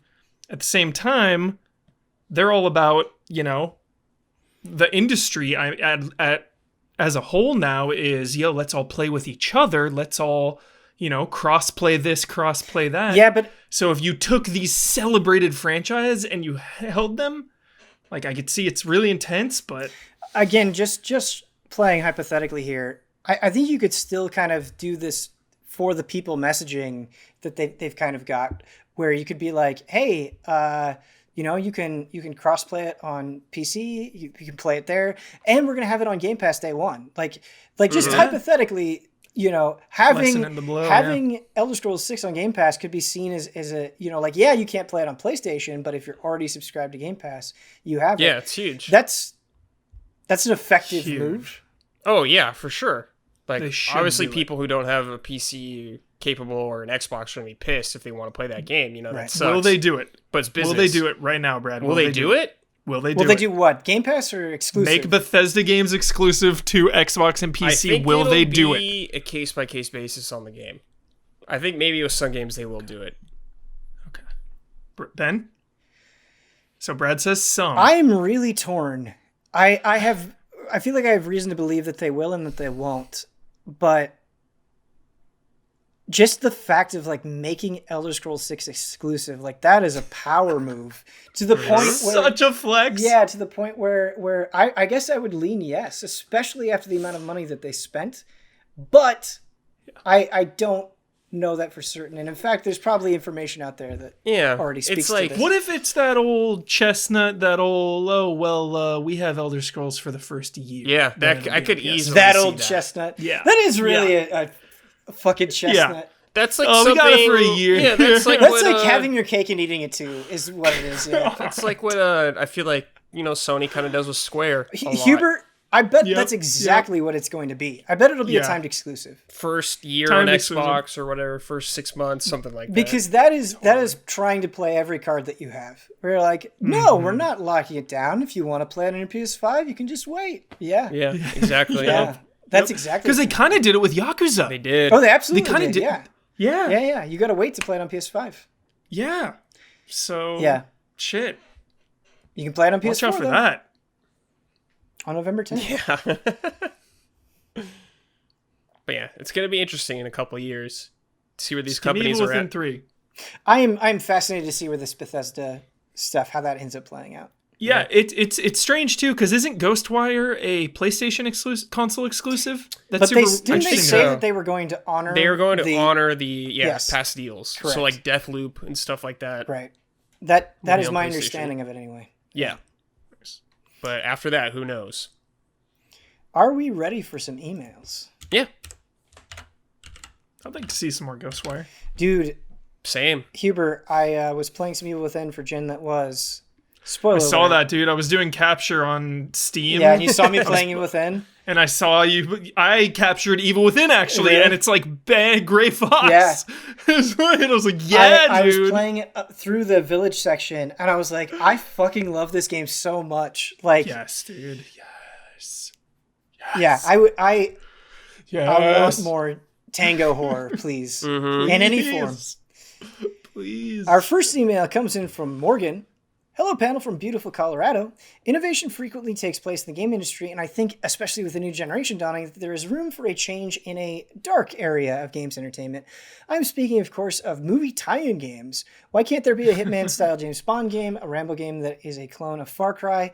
Dare I request a hardcore Henry FPS a la Call of Duty? Can the panel think of any other dream movie game mashups that they would like to see and speculate on the potential for a brighter future for movie tie-in games?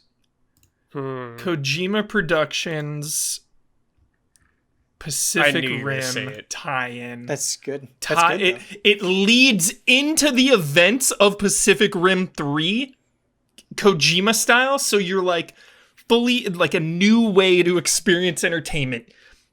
Like your playthrough matters when you go see the movie or some crazy shit, dude. I'm so into it. Oh my god. You like upload your save to the movie theater and it like takes a poll and like choices of the audience depend which version you see. But now I'm just bummed that like I can't go to movie theaters. Yeah. Yeah. Long way away. Long way away. I don't know, man. I think about like older movies. I want like a new Indiana Jones game or something, dude. Yeah. Like I miss Indiana Jones. Hopping off that, Brad, like I don't even really hate them. In fact, I like them, but I'm kind of disappointed when some of these properties get resurrected, like Predator or Friday the 13th. And not that I haven't had fun with those games, but like when they're multiplayer focused games, I'm just like, I just want like a sweet. Yeah. I said this on something else. I don't remember what it was, but like I want a sweet single player Predator game.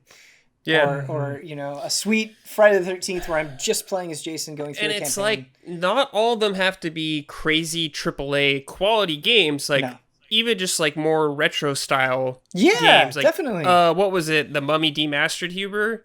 Yeah. So That good. related to the movie, right? Like, Pretty- you loved that pretty game. Mm-hmm. Like, stuff like that. Like, not everything needs to be huge. Right. Totally. Great game. Good call, Brad. Love that one. Way forward. I don't really know a lot of modern movies, I guess. I barely see movies now. I always want more Lord of the Rings stuff. Sure. Like, just give me more of that shit. Give me more of that shit. Yeah, like give me I like feel like a Mandalorian spinoff. I know it's not a movie or something like that.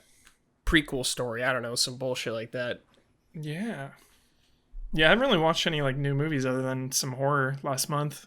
Other than that, just watching TV and gaming. Yeah, I mean, Just Pacific Rim, dude. It'd be such a good video game. I know they did like a mobile one or they did like some smaller one, but like a real effort mech versus kaiju game. Let's go. That seems like a hard task to me. Like co-op too, dude. Drift compatible. this is So sick. going to be a little bit of shade, but I wouldn't mind an Avengers alternative. Sure. Yeah. Yeah, sure. Yeah. You know, I get that. Yep. Yeah. it would be okay if like the Avengers game that we have wasn't, the only interpretation of that. Totally. You want like a Batman style one? I just want the campaign, but longer and even better. More focused? Yeah. Yeah. Sure, yeah, I get that. Yeah. All right, next email comes in from Robert. He says, no trolling. No trolling. Great way to start a question. No trolling. Robert says, hi Ben, hi Allies. I love video games and I love a lot of different genres, especially fantasy, sci-fi, and survival horror games. Final Fantasy, Metal Gear Solid, Silent Hill, and Resident Evil are among my favorite franchises. You're in good company. But there are a lot of high-profile, beloved games out there that I'm really not into. And it's not necessarily that I think those games are bad, have bad game design or something, but I cannot stand their art style / visual style or overall vibes. I'm not trolling. Breath of the Wild looks very unappealing to me. So does The Witcher 3. I don't care about the old or the new God of War, all the Souls games, or Halo. And the first time I saw Cyberpunk 2077, I immediately checked out. Do you have similar feelings about popular franchises, be it a game, movie, or TV series, that are just not appealing to you, although you're usually into its genre? League of Legends is the only game that I actively do not want to play. It's the only one. You can put any game in front of me and I'll play. League of Legends, like I'll try to get out of it. I'll do anything in my power to leave the room and get away. That's funny, That's dude. it. I love all genres. I love all art styles. I am not picky. I have there's like so many games are great to me, but it's like that last little bit that I'm really picky about. That last little bit that makes it the 10 out of 10, you know? For you, it's the ending. Usually, yeah. I can't recall recently around like, ugh, when I just looked at something. I don't know. Huh. I guess maybe Battleborn looked weird to me Yeah. when it came out. I was like, oh, I don't really like the way that looks. But I don't know. When I first saw the Battleborns reboot that they were doing, I was like pretty into the way that it looked, but playing it, I just bounced off of it so hard. I wasn't into anything that it was doing. Right. In terms of like really, really big things, I would never say that I would never say that I hated The Witcher, but I think it took me longer than other people to like fully fall in love with it. Like I think I was always interested and wanted to love it, and I liked it, but to really get captivated by it, I think Sure. took me longer than other people. Did you play 1 and 2 before it? I played a little bit of 2, and I actually played a little bit of 1 and 2 before 3. Not very much, but a little bit of 1 and 2, and then I played 3 and liked it, but then kind of drifted away from it, and then played it and drifted away, and then it took me a while to like really get into 3. Latch onto it. And then once I did, I was like, oh, I it's like the I see it now moment. Like the aha moment. Yeah. And again, not that I ever really disliked it, but it wasn't magical for a bit. I'll say the newest one was Genshin Impact, maybe. Oh. I have nothing against it. I just knew that I didn't need to play it. I knew what it was, and I that's was fair. like, yeah. Hubert, So it's like I don't need the endless loot with like. I just didn't have time. I like it a lot, and I super don't think you need to play it. Yeah. I don't think so either. Yeah. Cool. Our last email comes in from Joe. He says, "Hey allies, this October I'm playing through the Resident Evil games that I missed over the years, and I just finished Resident Evil 5. I didn't love it, but the over-the-top ending at least made it memorable. Before moving on, I remembered that it had some DLC, which is included with the PS4 version, so I checked it out. I didn't care for Desperate Escape, but Lost in Nightmares was so good, it kind of redeemed the whole package on its own. I can't think of too many instances where everything about the DLC surpassed the base game in terms of quality. Obviously, the Witcher 3 DLC is good, but I'd argue the DLC for the original Borderlands is better than the main campaign. But can you guys think of any other examples where the DLC for the game is markedly better than the base game?" Yeah, to me, I think Dark Souls 2 DLC is better than the main game. Yeah. I really thought the DLC was way 3? better. I feel like collectively... No, yeah, the 3 crowns, yeah. When you add them all together, I think they were better than the base game. I think the Mass Effect 3 Citadel DLC is better than the main game. Or at least that's what I remember. I remember liking it a lot. Yeah. I love this question. I play so much DLC. I love DLC coming back to a game. I just can't think of them right now. But this is fresh in my mind, but I think Whistleblower might be better than regular Outlast. Yes, dude. Such a good call, Ben. Yes. Dude, yes. The groom at the end is, so far, probably my favorite Outlast moment. Yeah. Dude, Whistleblower is like, play it on a cold October night. It's the perfect length, too. It really is. Yep. Couple hours. Yeah, it's great. Shit, man. DLC. It can be hard when you're on the spot, for sure. Yeah. Can't think of it right now. Witcher, obviously. Blood and Wine and Hearts of Stone both are the best. Great, yeah. The best. The absolute Oh my best. god. Especially Blood and Wine is like the best. So good. The best. The best. The best of all time. Best DLC of all time. Don't at me. It's like it's not even close. I wouldn't say it's better than the main game, Huber, but I really liked the A Matter of Family DLC for Arkham Knight. Yeah. Really good, dude. I love that it's the prequel, dude. Oh, that's so cool. Oh, Dude. and the Arkham Origins DLC is good too. Cold Night or Cold Heart. Yeah, Cold Night. Really Cold Heart. Yeah. Nice, dude. Nailing it, Ben. All right. I think that's going to do it for Frame Trap, everybody. Oh. This is the first Frame Trap where we've talked about next gen, so that's kind of momentous. Next like officially given next gen impressions. I like that. Thank you so much for joining me, Michael Huber, Bradley Ellis. If you would like to send in an email to Frame Trap, the email address is askeasyallies@gmail.com. Again, the email address is askeasyallies@gmail.com. Also in the description of the YouTube video. And until next time.